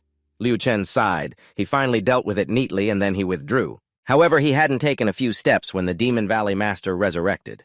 Liu Chen was a bit stunned. He revived too quickly. Should he continue fighting? The Demon Valley Master stared at Liu Chen and then spoke in a deep voice. "This is the second time you have defeated me." And then he said this. He hesitated for a moment before shouting loudly, questioning whether you were a member of the Hall of Fame using a secondary account. Hearing this, Liu Chen couldn't help but be startled. Had he been exposed? But you didn't admit it, calmly saying, "Are all PK victories from the Hall of Fame old?" The Demon Valley Master was very confident in his guess, which could make him hallucinate and dodge immediately before returning to his original position. This maneuver could only be done by a minor illusion from the Hall of Fame. Liu Chen was slightly startled. It turned out he wasn't guessing about himself. You hurriedly waved your hand saying you weren't, and currently you were no longer a member of the Hall of Fame. However, the Demon Valley Master didn't believe it. He stubbornly insisted you were the bamboo illusion. He would never accept losing consecutively to an unknown person. It could only be someone from the Hall of Fame. Liu Chen frowned upon hearing this. It couldn't be. He reminded you of memories from that day. At the Unsurpassed Tournament Finals, while you were preparing your weapon, the discussions about who would win the final match reached your ears. They were all sure that the bamboo illusion would win. They even looked down on Liu Chen, saying he was just a kid who had recently switched from another game and got lucky to win. At that time, you were also angry, saying, "Is it really impossible?" But the truth proved they were wrong. You had won defeating the bamboo illusion. Therefore, you believed that nothing was impossible. It was just a matter of wanting it or not. But hearing this from you, Ghost Valley Master, is a bit shocking. Liu Chen ignored his reaction and continued to ask, "Can everything really be determined just by equipment and level?" Ghost Valley Master couldn't help but frown, wanting to retort but couldn't find the words. Liu Chen continued saying that leveling up and grinding monsters in the game isn't that simple. Just reaching the highest level like him doesn't mean he is invincible. The real opponents are the players. If he doesn't have the determination to continuously fight against players, he might as well give up early. Upon hearing Liu Chen's last words, Ghost Valley Master angrily criticized him, asking on what basis he said he lacked fighting spirit. Liu Chen shrugged indifferently, saying, well, who just lost to someone with a lower level and equipment than himself? He even used the excuse that the opponent was a member of the Hall of Fame to justify it. In the end, he was so furious that he couldn't even speak. Liu Chen was also too lazy to argue with him. After speaking, he turned around and left. He hurriedly stopped Liu Chen, telling him not to go. He thought that his loss to Liu Chen was just due to being in a bad state. He wouldn't give up. He was determined to win. Even if Liu Chen was a bit of a shadow, it wouldn't be an exception. Liu Chen sighed upon hearing this. This guy is really stubborn. He didn't turn back, but waved his hand, saying he looked forward to that day. But it would be best if he went back to review the footage. His state during the fight was indeed very poor. He played quite badly. Liu Chen's last words had a tremendous impact, making Ghost Valley Master watch his back as he left. After leaving the Gong Kong Valley, he opened the recording to see that it was just an old, tattered VR headset with a data transfer speed that was too slow. After a while, he finally entered the game. He wanted to see if it was really that bad, or if his state was indeed poor. He focused on watching the footage, and after a while, his expression darkened. At this moment, the video showed him farming, but his health had dropped significantly. He slapped his forehead and sighed, thinking he must be a pig. After farming, he only had 1/3 of his health left and was still in the weakened state of the ghost armor. Yet he charged straight in adding points to agility, but the increase rate was low and he couldn't even catch up to the opponent. It was a waste. A knight should still focus on adding points to health and defense. Forget it. Thus, he sat in front of the computer watching the recording. But the more he watched, the more he felt that Liu Chen was not human. He stood up from his chair and went to the board hanging on the wall, then began to jot down something. After a long time, he felt he hadn't missed anything before stopping. Above was all the information about Liu Chen, along with his own information and details about his 2 losses. He frowned at the information board and then muttered to himself full force attack. Although the attack had the highest damage, it had too many openings. If the monsters figured it out, they wouldn't be able to take him down, and experts like the Shadow Strike would definitely be knocked out in one hit. Conversely, if he went into a defensive stance, he would gain the advantage. So when facing the Shadow Strike, he could only rely on health and defense to counterattack like a turtle waiting for the opponent to reveal an opening. He felt that this method would definitely be effective.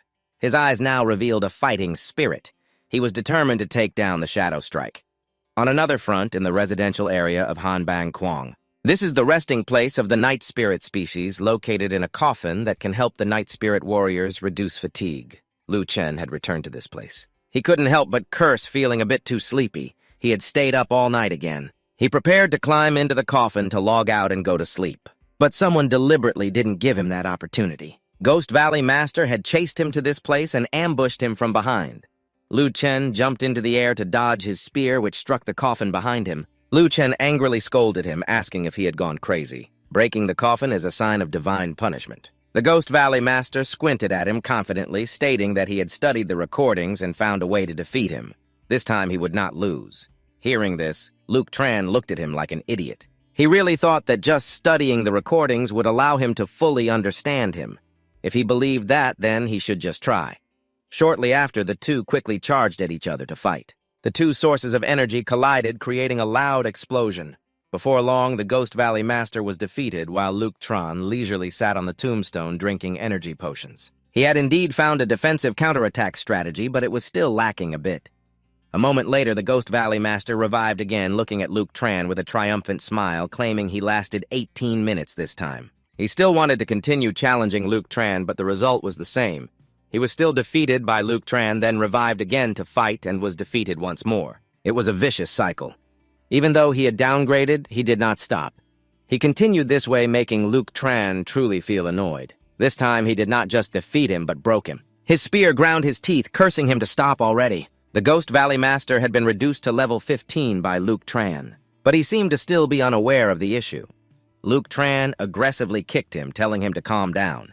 He was not a free training dummy for him to fight. If he wanted to keep fighting, that was fine. But how much could he put in?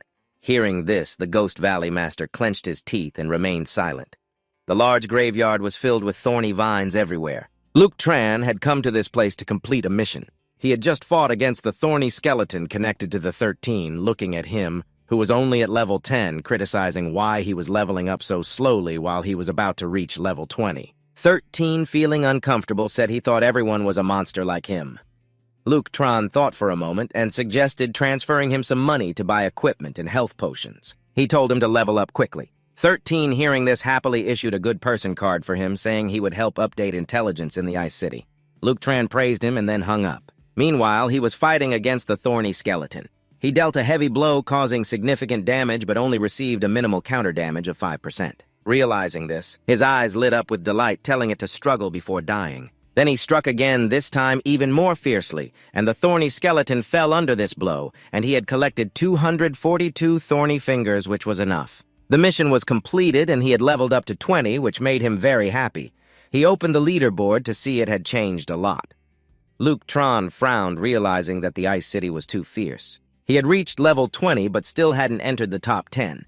The Ghost Valley Master and the top 10 were all S-ranked, with 4 people in the top 20, and there were up to 9 people compared to a few individuals. This dominant group was the biggest rival of the ancient Sword Dream Soul in the future. He had to tell 13 to focus on investigating. Just then his stomach suddenly growled. He was a bit confused about what was happening. The system immediately issued a warning that his hunger level had decreased and he was in a weakened state. He should eat quickly. Luke Tran trembled, falling to the ground. He had forgotten about this. After logging in, he seemed to have eaten nothing. The system continued to issue notifications. Luke Tran bit his lip. Perhaps he would become the first player to die from starvation. There! In his hunger and thirst, he suddenly saw the grass in front of him. With no other choice, he had to pull a handful of grass, put it in his mouth, and swallow it. His body could only maintain a little bit now. But he felt this was very disgusting. But he had reached the end of the road. He could only eat it. At this moment, a voice suddenly came from behind him, asking what he was doing. Lu Chen was startled. The voice belonged to a little girl. He quickly put on his mask and turned around to see. Behind him, he didn't know when she had appeared. A little girl in a cute pink dress with shoulder-length hair was holding a basket. Her name was Siran, a six-legged human NPC looking a bit surprised. A little shy and stammering, but she was very smart and realized he was hungry. Without hesitation, she took out an oatmeal cookie from her basket and handed it to him. This was made by her mother, and she said it was very delicious. Lu Chen nodded in thanks and then took the cookie, devouring it. This cookie helped him recover to normal. Lu Chen was very pleased. Just one cookie had fully restored his points. Thinking of this, he suddenly raised his hand and punched the big tree in front of him, causing it to break in half. Siran, seeing this scene, admired him, saying he was so strong. Lu Chen chuckled softly, saying it was all thanks to the girl's cookie. He then took out a silver coin to pay Siran, but the girl refused, saying a cookie didn't cost much. Lu Chen frowned. If she wouldn't take the money, it must be a quest. Thinking this, he asked the girl if there was anything he could help her with. The girl shook her head gently, saying her mother was sick and the doctor said only white mushrooms could cure her. Lu Chen was a bit suspicious. Did she want to take care of it herself? Wasn't there a quest? He hesitated and told the girl that there were many scary night spirits nearby. Would she be okay alone? The girl, hearing this, was not afraid at all. Her eyes were full of determination as she said she wasn't scared for her mother. If she could just pick white mushrooms for a month, her mother would be cured. Lu Chen frowned again. A whole month. It must be a tough quest with rich rewards. If that were the case, he would have to keep an eye on it. Thinking this, he put a silver coin into the girl's basket and said that for the next month, she should bring him a cookie every day, considering it payment for the flour. Siran nodded slightly, then said goodbye to Lu Chen and left. He squinted as he watched the girl's back, waiting to see if this NPC would be interesting in a month. On the other side, Gui Guozi was checking his to-do list. After thinking for a while, he decided to buy supplies and then go fight a boss, but he hadn't even had time to leave. Suddenly, arrows tore through the air from behind him. He was startled and dodged the arrows which struck the trees, causing them to explode. Gui Guozi furiously frowned and shouted, "Who is it?" Immediately after a loud laugh echoed, Gui Guozi looked back and saw Quang Long and his crew walking towards him. He glared at Gui Guozi and maliciously said he had warned the Quang Long Guild would not let Gui Guozi off. Hearing this, Gui Guozi snorted coldly and then attacked, but his spear hadn't even reached the arrogant one before it struck a shield. He frowned and told the person to step aside. However, that person remained blocking the way. Gui Guozi focused on the person in front of him and forgot that he was being ambushed from behind. His health was continuously dropping as the arrogant one stabbed him from behind. Gui Guozi glanced back, his face filled with hatred. Meanwhile, at Hanbing Kang, Lu Chen completed his quest and received 3,000 experience points, 45 prestige points, a thorny roll, and a black armor piece. When he saw the rewards he just received, he was delighted. This time, it seemed he had enough equipment. At this moment, Sulan continued to speak, saying Lu Chen's sweeping quest had been completed. Now he would take him to eliminate the super. Saying this, he immediately pointed his sword to the sky, summoning his troops. Immediately, a group of skeletal soldiers appeared. Lu Chen couldn't help but be amazed at this sight. The Death Knight could also summon large numbers. That was so cool. Sulan nodded slightly and asked if he wanted to learn. He would teach him.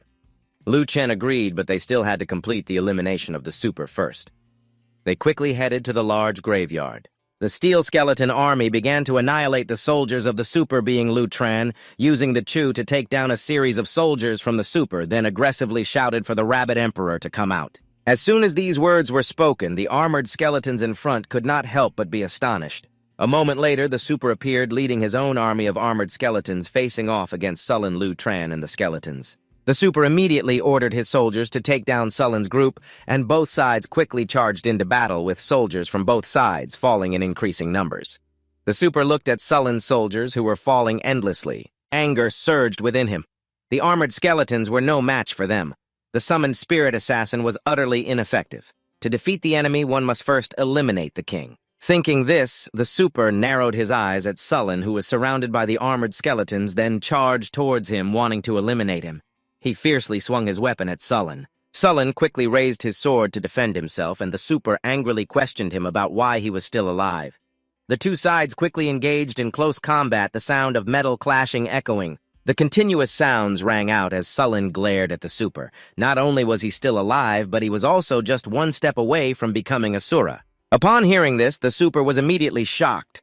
Sullen did not explain, waving his hand to retreat. However, at that moment, Lu Tran suddenly vanished into the ground, leaving the super astonished. Immediately after, he burst forth from the ground, using the Chu to attack the Super, inflicting significant damage. The Super, in pain, angrily cursed him fiercely, charging towards him with his sword. Lu Tran raised an eyebrow in provocation, then summoned a Death Knight. In an instant, a Death Knight stood in front of the Super, taking a blow from him which was very powerful. A single strike caused significant damage to the newly summoned Death Knight. The Super glared at Lu Tran, questioning him about being a Death Knight. He angrily bit his lip, saying that the solitary Death Knight could not evolve into a Sura, unless it absorbed the soul of the fire seed from the fairy tale, but Death Knights were too rare. In the end, he realized why Sullen could do it. He was indeed profound at this moment. Lu Tran pointed directly at the Super's face, cursing, "What about the Death Knight? You must have lost your mind?" The Super merely snorted coldly twice without saying anything, then suddenly laughed loudly, asking him if he still didn't know. "Your good master wants to accuse Sullen!" But before he could finish, a beam of energy pierced his throat, causing fresh blood to flow. Sullen appeared from behind. "Why are you still waiting? Hurry up and take action." Lu Tran nodded slightly, then charged forward, the sword energy beginning to dance in the air. The Super was thus defeated, and he received 4,500 experience points, directly leveling up to 23. The items harvested were also plentiful. Lu Tran nodded in satisfaction. 2 bronze items were just 2 levels away from being usable. However, at that moment, the light purple fire spirits suddenly entered Lu Tran's body, leaving him astonished. He furrowed his brow and looked at Sullen, asking him what was happening. He calmly replied that he was old and no longer needed them. "You should absorb it quickly. If the fire seed soul dissipates, it would be a waste." Upon hearing this, Lu Tran understood and nodded, beginning to absorb the fire. After a while, he finally absorbed all the fire spirits. But he was still just a skeleton and could not evolve into a Death Knight. Sullen, hearing this, calmly said that this was the suffering of the Death Knight. Lu Tran frowned slightly. "Why is it suffering?" Sullen slowly explained that the Death Knight was a special type of undead. The ancestors of the Death Knights had stolen part of the power of the Sura to summon Death Knights and had been cursed. The evolution path of the Death Knight had no breakthroughs whatsoever. The starting point was the Death Knight, and the end point was the Sura. Lu Tran skeptically asked, "Is there only an end point? What about the evolution path that my master once mentioned to me?" "What about the evolution path that the master once mentioned to you?" Shulan nodded slightly, fearing that you would lose faith. "This path is too difficult, unclear how long it is, with no direction, only a vague endpoint." He had given up, but he hoped you could succeed. Lu Tran, undeterred, excitedly said that this was what made it interesting. Shulan nodded in satisfaction, looking at you. He knew he hadn't chosen the wrong person. Lu Tran looked at him in confusion, somewhat speechless. On the other side, in the battlefield of Guiguzi and the Guanglong Association, although Guiguzi had taken down quite a few people, there were still many left, and he was alone, feeling a bit overwhelmed, as a fierce opponent glared at him, telling him not to push too hard to send him off a bit. Guiguzi snorted coldly, relying on himself. If it weren't for those troublesome archers, that guy would have been dead by now. Hearing this, the guy didn't back down, charging at Guiguzi with a spear. Guiguzi then used his ghost armor to defend, but that guy's spear surprisingly pierced through the ghost armor. Yangdai Qian White Lu Tran had come as promised to wait for Guiguzi. While waiting, you opened the leaderboard to check. You finally made it into the top 10. The relentless Guiguzi had been surpassed by you, but it was already past 12 o'clock. Why hadn't he arrived yet, remembering that day? After you asked him how much he could invest, he replied that he could invest everything. Even if he gave it all to you, it wouldn't be regrettable. He had made such a resolution yesterday. Today was the first official training day. He wouldn't be late. Even private messages weren't replied to. You saw he had been online for quite a while. Yet he hadn't leveled up even once, which was quite unreasonable. Lu Tran, filled with doubt, went to the World Channel to see that in the ghost forest near Hanbang Guiguzi finally couldn't hold on any longer. He was sitting against a tree surrounded by the Guanglong people. Gao Gu, looking at him, couldn't help but sigh. Indeed, a top 10 expert. His armor was shattered, yet he still held on. He was even trying to persuade Guiguzi to join the Guanglong Association. He would spare Guiguzi. However, Guiguzi was very arrogant, disdainfully snorting at his expression. Gao Gu was furious, cursing him for seeking his own death, then ordered the others behind to charge. The group immediately obeyed the order and rushed toward Guiguzi. However, before they could do anything, Guiguzi was already blocked by powerful sword energy. The speed of the sword light was too fast. They simply couldn't keep up and were taken down. Not a few of Gao Gu's men retreated cautiously, asking who it was. When the dust settled, the figure of the newcomer became clear before them. It was Lu Tran. You stood in front of Guiguzi, glaring at the group, gritting your teeth, saying, "Who dares to touch him?" And they dared to move against him. Just as both sides were preparing to clash, a shout rang out. "Zhan Kanzhan Sha!" The Kuanglong Gao Gu confronted, shouting, "Zhan Kanzhan Sha, you came at just the right time. I don't have to go looking for you now. I'll send you on your way." With that, he turned and swiftly retreated, leading a few people, including a mage and an archer. The mage was preparing to cast a spell, while the archer was drawing their bow, readying the battlefield to welcome the enemy. Zhan Kanzhan Sha's face was smug hands clasped behind his back, indicating disdain. But in reality, he was pretending to be grandiose. "Ha ha ha, I dare to come alone. Of course I have my trump card for you to witness the special abilities of the undead." The swordsman then. He used a skill taken from Guiguzi's bag, 2 health potions. Guiguzi was somewhat surprised. "What is this? There's such an operation." Zhan Kanzhan Sha raised his sword to the sky, loudly proclaiming, "Great summoning the bone dragon of the Kuanglong." Gao Gu looked up at the sky, extremely confused, wondering what was happening. But when nothing appeared, he immediately felt something was off. Turning to look back, he only saw a piece of wood. Zhan Kanzhan Sha had already run away with Guiguzi. Then the Kuanglong people exchanged glances, astonished. They had been tricked. The mad dragon roared loudly, "Chase them!" At the same time, several members of the archers and mages behind him began to unleash their skills in an all-encompassing manner. 2 people were running as the bombs exploded continuously, lighting up the sky. The Ghost Valley was running for its life and shouted, "If this goes on, we'll be exhausted and die anyway. Let's go back and take the risk." The mad dragon shook his head and said, "Trust me, follow me." A bomb flew towards them, forcing the 2 to jump away quickly, or else they would be caught in the blast. Behind them, several mages and archers were closing in. The archers continued to attack them. The mad dragon shouted, "Don't stop, blow them up, use all firepower on those 2, are they limitless?" It's like they are using skills without any cost. The firepower and arrows were continuously raining down on the 2, causing the Ghost Valley to scream in fear. "Oh my God, run!" The 2 grabbed each other's hands and ran forward. Bombs were still exploding behind them as they reached the patrol camp of the undead. It had already been attacked and blown to pieces with fragments of tents flying everywhere. The mad dragon, along with a group of members, pressed in closely, appearing right behind the 2. "Ha ha ha, you have nowhere to run, prepare to die," he declared. The Ghost Valley turned around and said, "You have no way to escape." He raised his hand and laughed loudly, leaving the mad dragon utterly confused. "Call the undead patrol team here," shouted the Ghost Valley. Immediately, a group of undead emerged surrounding the mad dragon's group, causing them to be both shocked and fearful. The mad dragon now realized they had fallen into a trap. "Not good, we've been tricked," the captain of the undead patrol spoke up. "Fortunately, the Ghost Valley brothers sent someone to inform us. We used earth concealment to hide from those humans." "You dare to raid our camp!" The Ghost Valley was astonished and exclaimed, "Oh my God, was this all part of the Ghost Valley's plan?" The mad dragon shouted angrily, "Ghost Valley, you despicable little man, I underestimated you." "Shut up, Ghost Valley! Don't listen to him! He wants to heal his brothers!" The mad dragon was furious, clenching his fists. "Ghost Valley, give him the magic spell." The captain of the shield warriors and the ranged profession was under the command of the undead patrol.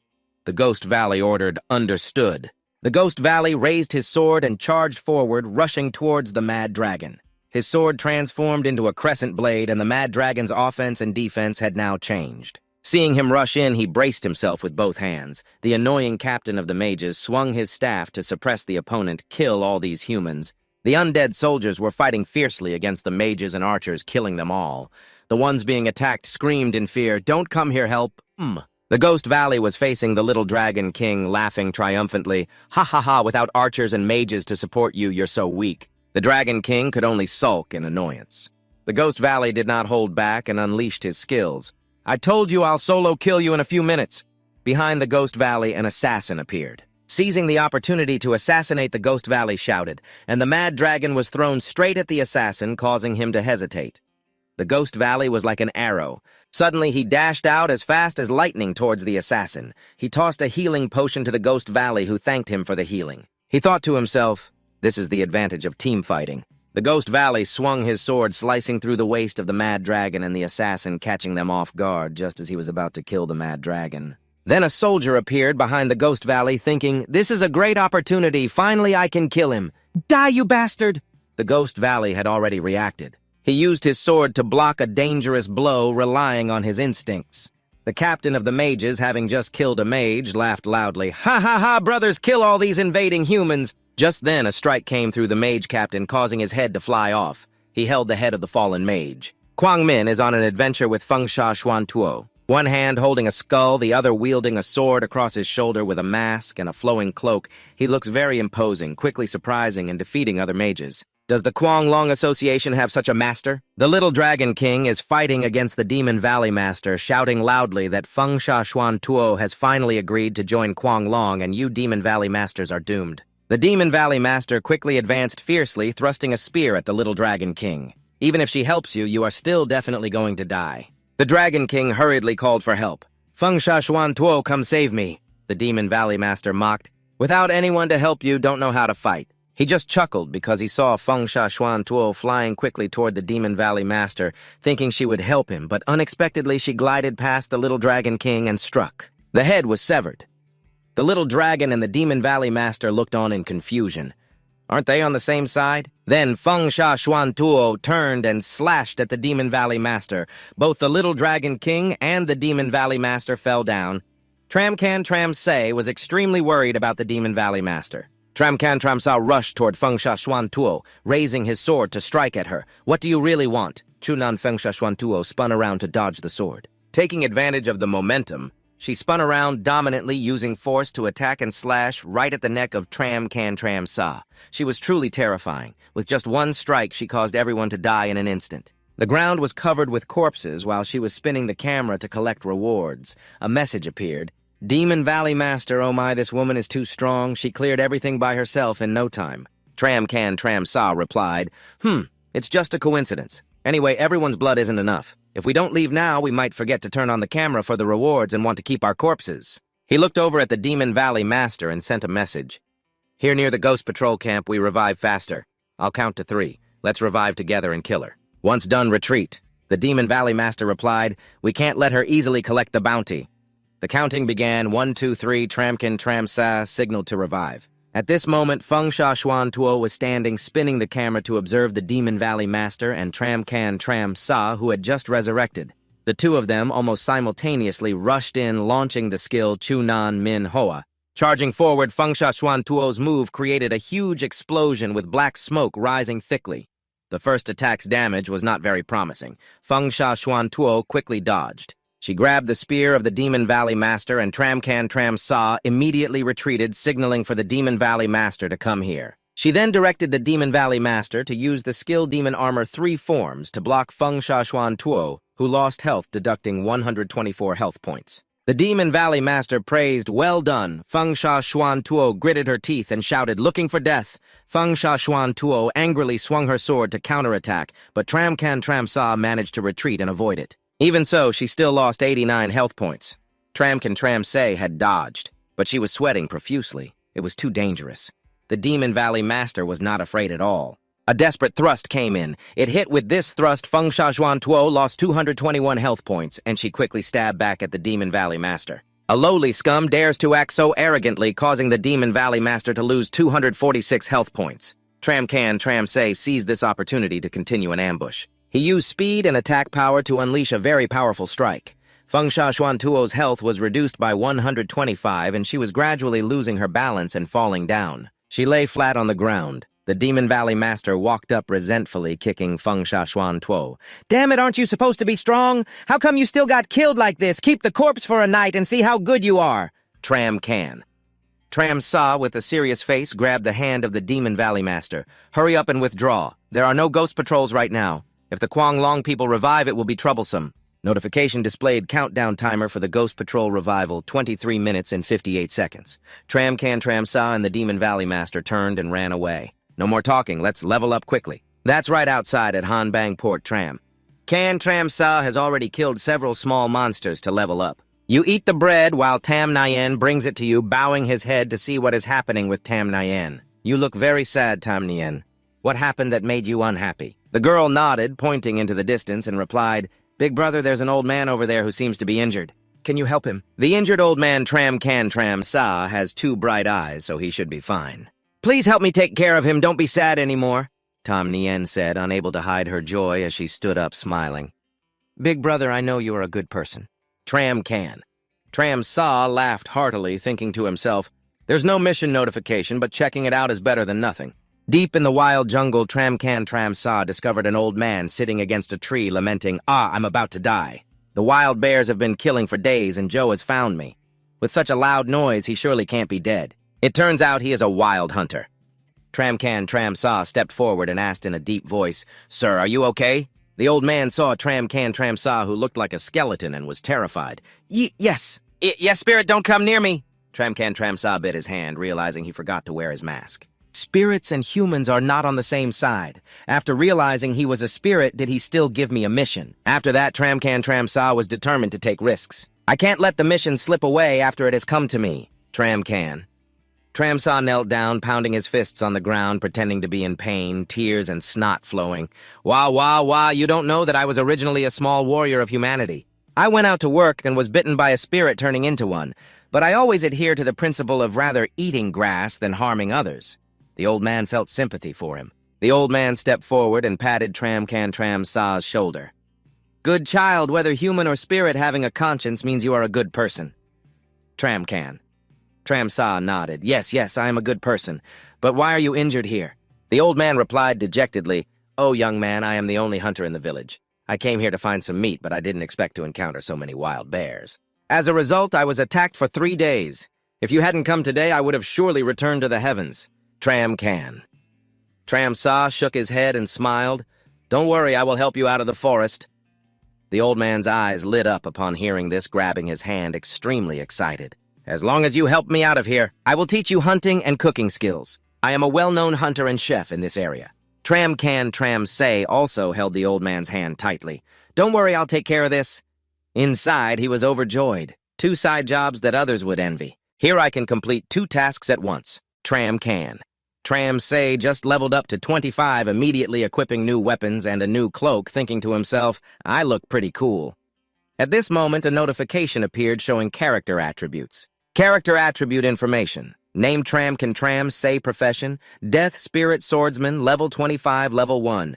Attributes life. 575 magic, 355. Strength 35. Agility 16, level 2. Attributes attack 61 to 90. Defense 80. Movement 32. Fame 264. Magic resistance 49 attack. Speed 32. Luck 1. At the same time, the notification also displayed that your bounty has increased. My bounty has increased. At this moment, Thap Tam called, Old Six, what are you doing? The bounty has increased to 80,000. You replied, 80,000, do you really want to kill yourself for money? Thap Tam replied, you can't do it yourself. Can you let me do it? You immediately agreed. That makes sense so quickly, level up to 25. Let's take the reward right away. Thap Tam said flatteringly. Hey, leveling up also needs resources. 6K, give my little brother a bit more money. Tram Sa shouted directly at Thap Tam's face. Didn't I just give you 15 coins? Is that all gone? Where did the money go? Thap Tam explained. 6K, you don't know the prices in Fubang City. 1 full health recovery of 100 points costs 4 coins. Subtracting the money spent on equipment after 2 health recoveries, I'm out of money. Tram Sa opened a skill and looked at the materials, questioning, 4 coins for that, is it really worth 4 coins? On the display board for cooking level 1 health recovery requires 5 apples and 1 jar restoring 100 health points. Level 2 rice ball requires 15 sticky rice, 5 chicken, and 5 salt. It restores 200 health points. Back at the headquarters of the Kwang Long Guild, Longhan Thien Ha angrily slammed the table and shouted, Twice already! Twice already, the elite troops of the Kwang Long Guild have been wiped out by others twice. It's so humiliating. Tu Long Vuong didn't dare to say anything more and replied, Boss, calm down. I've added the reward.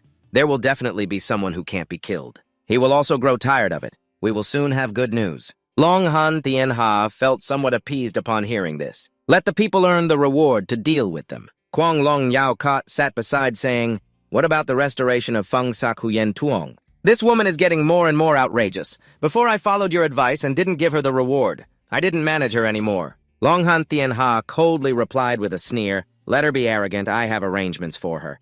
Transitioning to Pubang Square. A group of people were at the bustling market trading. One owner shouted, How much for this? Another person from afar called out, Precious magic stone, come and see. Tram Sa, wearing a disguise mask, stood on the square shouting loudly, Don't miss out 2 coins for 1 health recovery. There's also quality bear skin.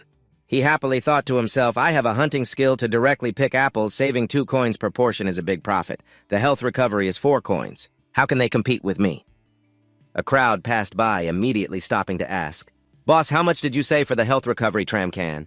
Tramsai pointed at the materials and raised 2 fingers. 2 coins for 1. Fraud fake compensation tenfold.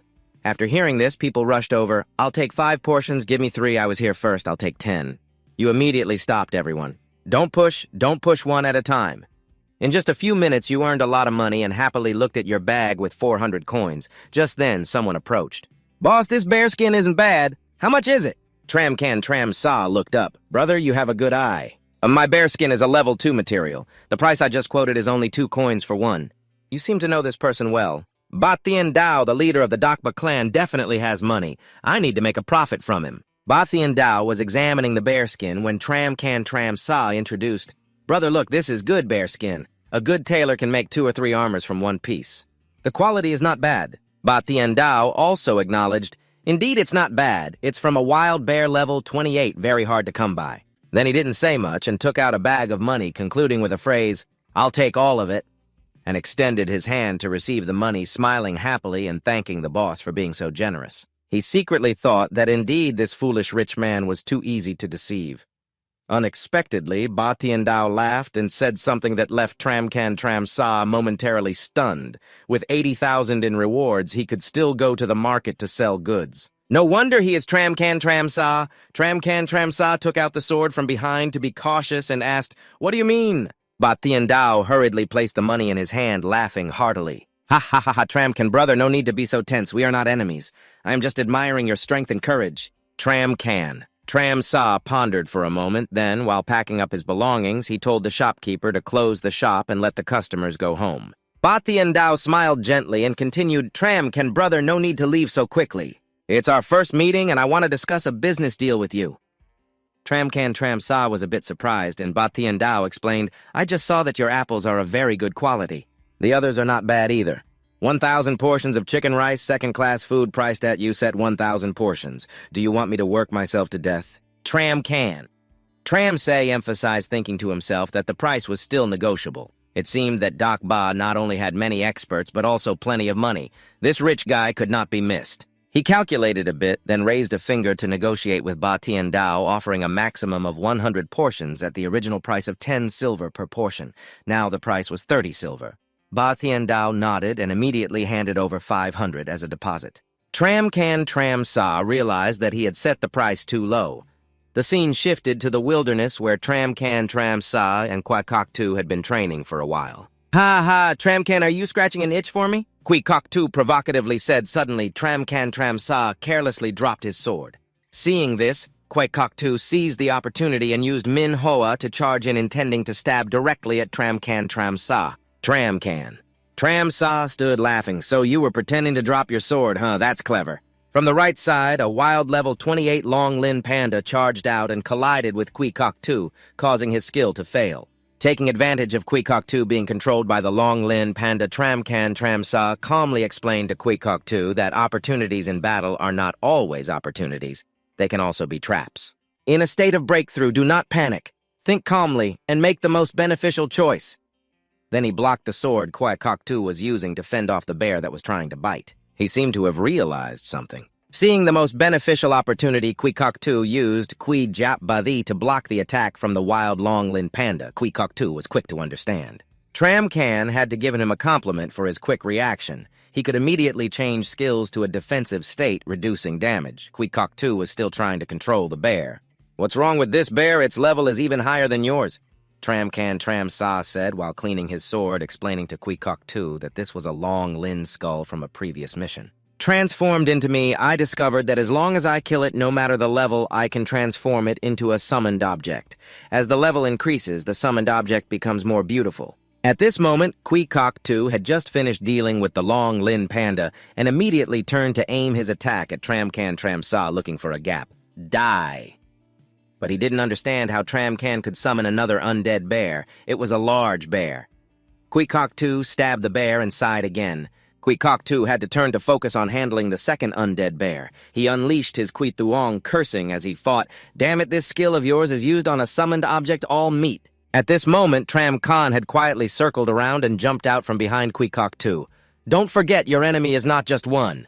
A flash of light from the sword shot past Tram Khan. He dealt Quikok a critical hit, and he lay flat on the ground, unable to win even once today. When Quikok woke up, he began to reflect on what he had learned over time. He had ranked second on the bounty leaderboard. The distance to the first place was still so far away. No wonder the slashing gale is truly unbeatable. A small bird lands on the hand of the Demon Valley Master, who looks at it and ponders, seizing the opportunity to fight and assess the enemy. The detailed technique of slashing gale is indeed teaching me very well.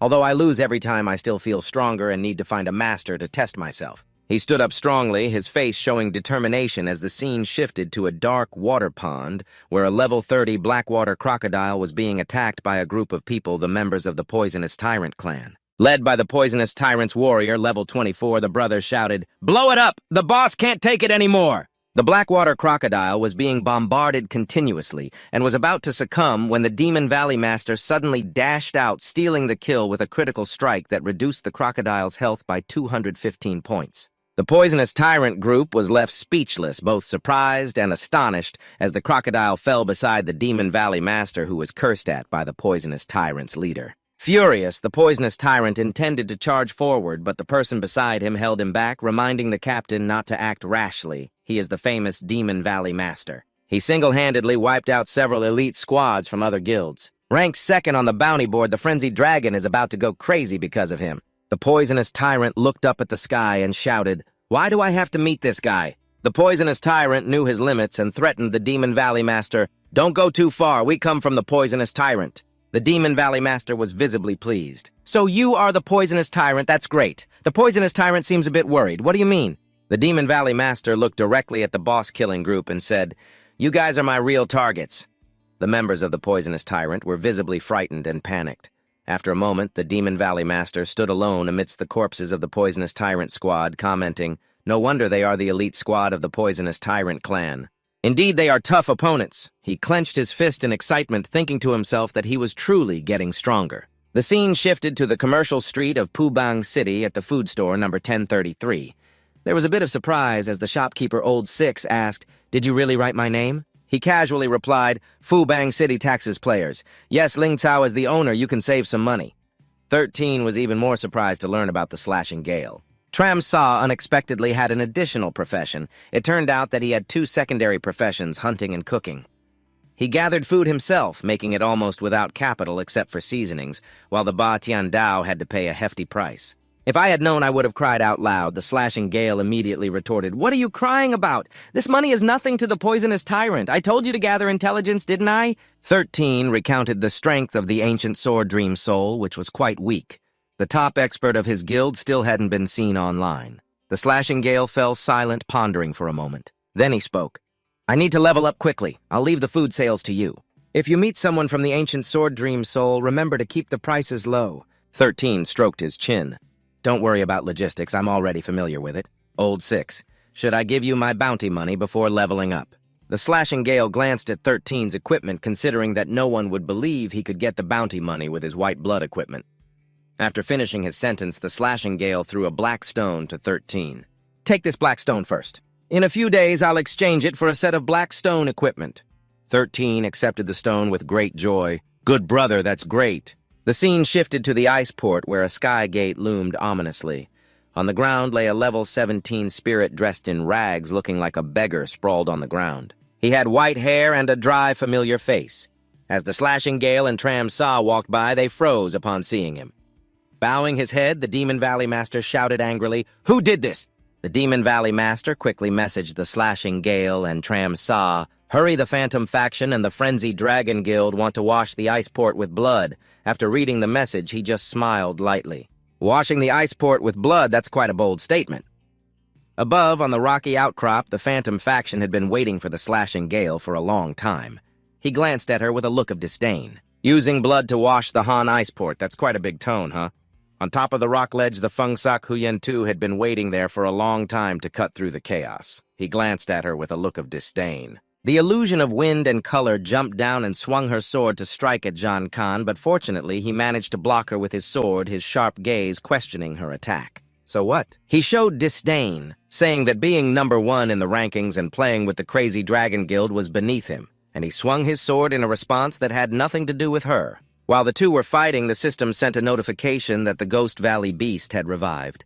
The Ghost Valley Beast sat aside quickly, contemplating how to deal with these two monsters. The illusion of wind and color continued to attack John Khan, who was using his sword for defense without counterattacking. Suddenly, John Khan summoned a spirit, a giant bear at level 28. It was ready to attack that woman. It quickly knocked her back and attacked the illusion of wind and color, causing her to fall to the ground, losing 12 health points, 11 health points, and 8 health points. She was surprised, not understanding how the level of the summoned creature could surpass that of its master. As soon as she finished speaking, both John Khan and the spirit bear charged forward to attack her.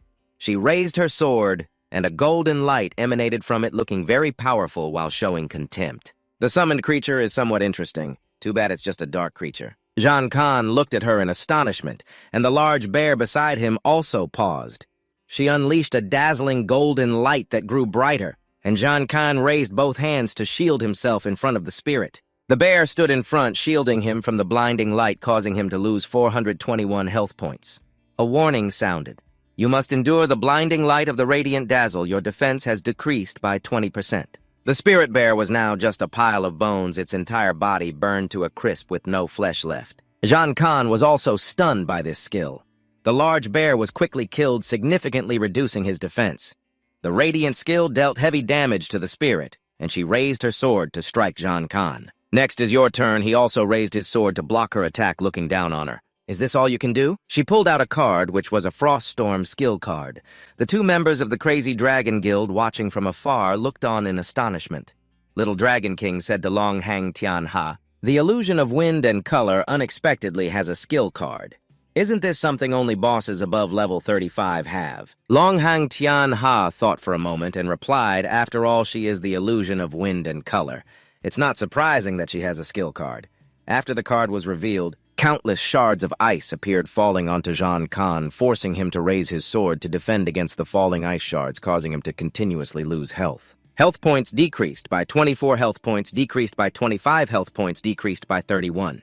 The wind from the card was so powerful that John Khan was swept into the air with a cry, and the Ghost Valley Beast nearby was also blown away. He silently cursed. "Damn it, I only know that the skill cards of the domain system are powerful, but this is too overpowered." She gathered the ice shards into one place and commanded them to attack. Countless ice shards gathered and charged straight at John Khan, who was floating in the air. The Ghost Valley Beast was trying to hold onto a rock to avoid being swept away. Seeing this, he shouted loudly, "Watch out, John Khan!" Suddenly, a purple light appeared, causing the ground to shake. The Ghost Valley Beast seemed to have just escaped a disaster. "Oh my God!" Then a giant spirit lion appeared, shattering the ice shards of the illusion of wind and color. In John Khan's mouth, he was holding a skill card. He stood tall, saying, "I also have a skill card." The mighty lion roared, and the wind blew like a storm, sweeping away all her ice shards. The two members of the Crazy Dragon Guild were also blown away, with one holding onto a pillar for support. Long Hang Tian Ha suddenly shouted, "It's a ghost!" Both of them were astonished. What a skill! The illusion of wind and color with blue light and John Khan with purple light were fiercely battling each other, neither willing to back down. The illusion of wind and color contemplated John Khan's skill card. His skill card, after blocking the snowstorm, unexpectedly burst into a large flame when the two swords clashed.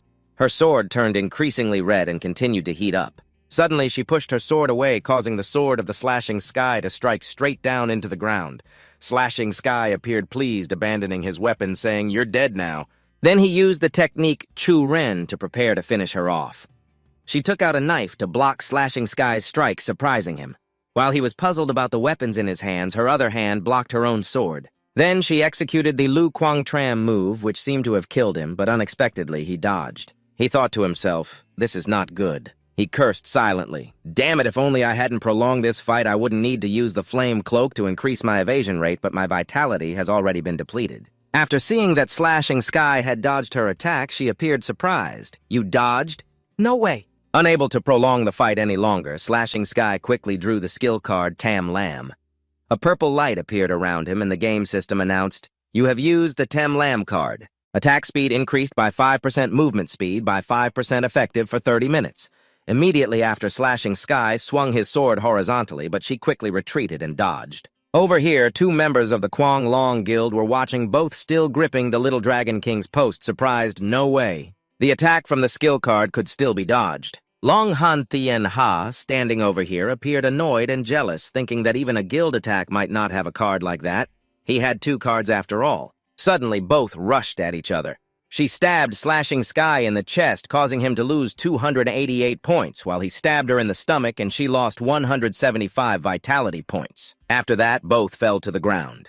Slashing Sky, unwilling to accept it, silently cursed, "Damn it, I didn't expect to die together." The radiant system counters the damn Queecock too, who was witnessing the entire battle from the side. Seeing both of them lying on the ground, he didn't know what to say. He expressed disbelief. This time was a real fight. Both sides were at their limits with no wasted movements. "Can I catch up to these two?" Just after they died, the notification appeared again, both revived. Slashing Sky shouted loudly, "Let's do it again, Chu Ren." Not backing down, she decided to go all out with Lu Quang Tram. Long Han Thien Ha watched amused. These two are really crazy. "A quick tell now, Cot, to bring people over here." The Little Dragon King received the order yes, and then the system displayed that they kept killing each other over and over again, dying and reviving countless times. Finally, both dropped to level 17. Seeing the situation was not good. Slashing Sky laughed loudly, saying, "Ha ha, let's not kill each other anymore. Leveling up with anyone is not good." Breathing heavily, she nodded in agreement. Husband and wife should make peace. Queecock too, standing beside them, spoke up. "You two have finally calmed down. Look over there." Slashing Sky turned around to see the rats finally showing their faces. The Kwang Long Guild led a group of people moving toward them. Long Han Tien Ha laughed loudly. "Where's the fight? The battle between the two of you is too spectacular." Not wanting to miss a minute, Fong Sak Huyen Tuong brought a camera ball and said to Long Han Tien Ha, "You arrived just in time. The video kills are all happening here. As per our agreement, remember to pay the bounty and rental fee." Suddenly, Long Han Thien Ha broke his promise and smashed the camera ball, leaving her in shock. Queecock too and Slashing Sky stood there, eyes wide in amazement. Fong Sak Huyen Tuong angrily shouted, "What the hell?" Long Han Thien Ha arrogantly raised his chin, saying, "It's just a camera. You won't get mad over a camera, will you?" The fantasy aura made him blush with anger, wanting to rush over and tear that guy apart. Long Han Thien Ha. He teased, "Oh, right, you are here for the reward, ha ha ha. Unfortunately, my target is not just them, but also you, Fong Sak Huyen Tuong, relying on yourself as the top one to provoke the Kwang Long Guild. We still want to retreat completely, huh?" Then he shouted, "You all must die!" The 3 people over there could only look at each other in confusion, while Fong Sak Huyen Tuong was extremely angry and cursed at Long Han Thien Ha. "You despicable little man, I should have killed you when you invited me to cooperate. Damn it, trash player Cham Can Tram Say invited you into the contact group, and Long Han Thien Ha continued to provoke, I invited you many times to join the Kwang Long Guild. If you are indifferent to the path you chose, then don't blame others." Tram Can looked at her and nodded as if signaling something. The Kwang Long group, standing far away, also didn't know what the 3 of them were planning, looking suspicious. The message board from the contact group lit up with Queecock Tu cursing Fong Sak Huyen Tuong. "You are really crazy. Look at the good you did harming yourself and others. Are you happy now?" Fong Sak Huyen Tuong also replied to Queecock Tu, "Do you want to die again?" "Tram Can Tram Sa, did you bring me here just for this guy to curse me?" Queecock Tu was speechless. "You two calm down now, is not the time to argue." Queecock Tu and Fong Sak Huyen Tuong were behind Cham Can. Can and Chi Chu were both extremely angry. Cham Can pointed directly at Long Han Thien Ha's face. "If you can't get it, then destroy it." "Aren't you afraid of this getting out and harming the reputation of the Kwang Long?" Long Han Thien Ha also pointed back at Cham Can's face. "Ha ha ha, a madman who robs bosses and kills people all day. One likes to kill everyone who competes for quests to earn money, and another is a criminal with a sky-high bounty. Do any of you have a problem with that?" The contact group message now read, "Lecham Can Tram Sa, pay attention, we are all not yet level 20. Only through cooperation do we have a chance to win." Queecock Tu immediately agreed. "I hear you, Fong Sak Huyen Tuong also agrees to cooperate with you once." Long Han Thien Ha shouted loudly, "The video evidence for the reward I destroyed was the only one.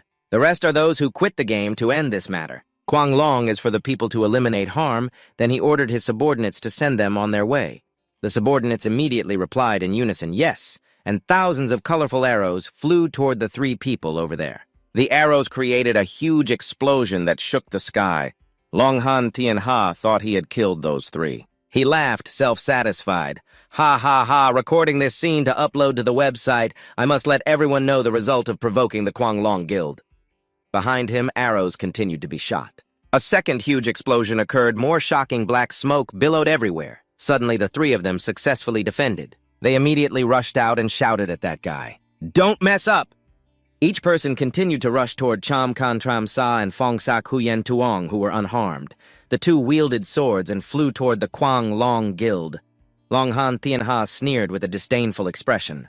"You're dead and still flailing, let me little Dragon King show you," he shot out quickly with a confident tone. Another subordinate also rushed over with a knife. They are those three people.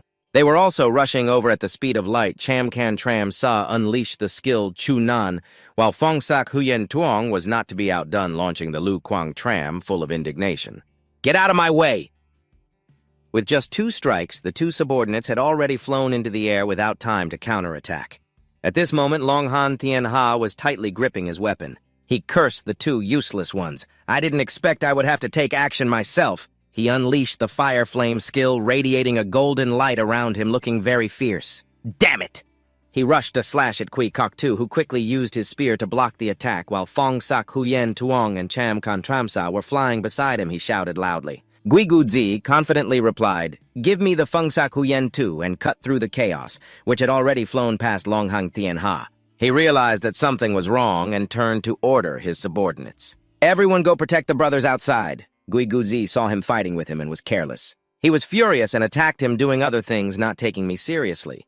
He quickly defended himself against Gui Gu Zi's provocation, just waiting for your defense skill to disappear. "You are nothing but trash that can be crushed at any time." At this moment, Gui Gu Zi was holding something in his hand.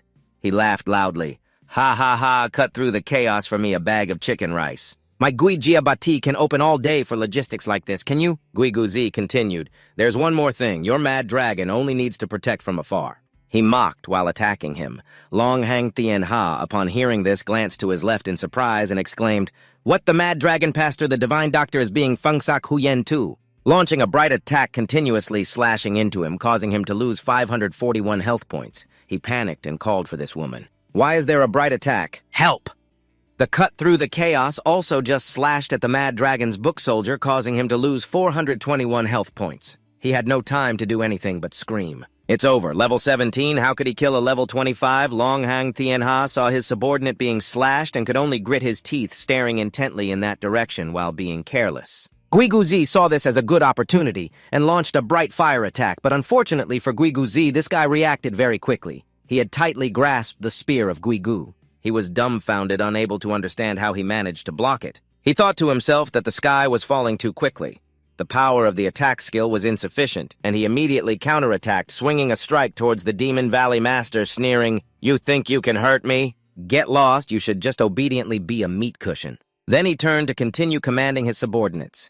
"Everyone attack support is no longer possible, just kill them." The Demon Valley Master and the Phantom of the Wind were still actively fighting, but the situation didn't seem promising. The Phantom of the Wind spoke up. "Their attacks are too strong. Think of a way to retreat." Just as the Phantom of the Wind was about to withdraw, he was pulled back by the Demon Valley Master, who reassured him. "Don't worry, we are a team, the Demon Valley Master. We just need to hold on. We are a team now." He unleashed the Demon Armor skill, creating a shield to protect all 3 of them inside. The Demon Valley Master signaled that the attack was about to end. "Prepare to counterattack," the Phantom of the Wind immediately agreed. As the attack ended, the Demon Valley Master and the Phantom of the Wind rushed out to fight against the group of mad dragons led by Long Han Thien Ha, who was furious at the sight. He threatened the Demon Valley Master, "Don't even think about winning." The Phantom of the Wind flew towards him, and Long Han Thien Ha said, "Your opponent is me." She swung her sword, aiming to slash at his shoulder, and he barely managed to block it, asking, "Do you want to die?" The Demon Valley Master was surrounded by the mad dragons, who were very arrogant, mocking him. "You walked right into this crowd. You really have no brain." "Die, Demon Valley Master." Upon hearing this, he just smiled wryly and pulled out a red card, the Firewolf Flame skill card. The Mad Dragon subordinates gasped in shock at the sight of the skill card. Incredibly, he still has a skill card. The Demon Valley Master activated the skill from the card, and a golden light shot out. Along with that, a large fire was burning, consuming each of the subordinates of Long Hang Tian Ha, who saw the flames engulfing their group. He shouted angrily, "Cut them down!" "You are forcing my hand?" The skill card for the Horned Demon was activated, and he immediately took out a golden card with the image of a unicorn, announcing that he was using the Horned Demon card. The first attack had a 100% critical hit, the second had 200%, and the third had 500%. This skill card increased his power, and he swung his weapon towards Feng Se. Huan Tuo tried to resist with all her might, but she was still thrown back, only able to exclaim, "It's too strong." After finishing with Feng Se, he rushed towards Zhan Kan. Zhan Kan was already waiting for him, and just at that moment, Long Hang Tian Ha flew in to strike directly at him. He quickly stepped back to defend himself. Unexpectedly, that strike was so powerful that it broke his sword in half. Seizing the opportunity, he turned and continued to slash at him, shouting, "Die!" At this moment, Zhan Kan didn't know what to do. Surely this time, going for a boxed meal was a disaster. The sudden appearance of the demon shield forced his spear to only pierce through the demon Goku's shield, but the spear of Long Hang Tian Ha had shattered the shield, piercing through the forehead of the demon Goku, causing him to lose 418 health points. Zhan Kan behind him couldn't help but praise him. "Well done, demon Goku." Long Hang Tian Ha and demon Goku faced each other. Long Hang shouted angrily at demon Goku, "Damn it, why are you everywhere?" Demon Goku was not to be outdone. "I am the meat shield of the team. Before I die, no one will fall." Continuing, demon Goku thrust his spear straight into his stomach. This caused him to lose 110 health points, but he still shouted, "You think that rusty gun can kill me? Don't dream." Demon Goku confidently replied, "Now it's a fight. That rusty gun doesn't need to be powerful, just enough is fine." Long Hang Tian Ha, confused about what was happening, suddenly saw Feng Se Huan Tuo raising her sword behind him. "Die, you scum!" She used the flowing light slash, a streak of light cutting through the air. Her slash had caused Long Hang's head to separate from his body, causing him to lose 522 health points. Thus, he fell body in one place and head in another. Demon Goku patted Zhan Kan's shoulder and laughed loudly. "Ha ha ha, so satisfying, it's great to fight as a team." Zhan Kan agreed, "That's right." Feng Se Huan Tuo just hummed in response, and around the three of them were only corpses. The scene shifted to a wild jungle. Feng Se Huan Tuo, feeling exhausted, asked Zhan Kan and Demon Goku, "Are you offline yet?" Zhan Kan was also resting under a tree and replied, "Yeah, today was a big loss. We lost a lot. I need to level up now." Feng Se Huan Tuo coughed and then asked, "By the way, what province are you in?" Zhan Kan replied, "I'm in City S." Feng Se continued, "Me too. Can we meet?" Zhan Kan agreed to the proposal, but also set a condition. "Sure, but you have to show me what you look like or forget it." "I can't show my real face," Feng Se Huan Tuo said, and after a moment of contemplation, she replied, "Okay."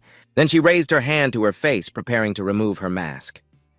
Tea House Ngan Sam, a small cafe in the center of City Luke Tran, where Zhan Kan was scrolling through his phone while waiting for someone. It was almost 3 o'clock, but the person he was waiting for still hadn't arrived.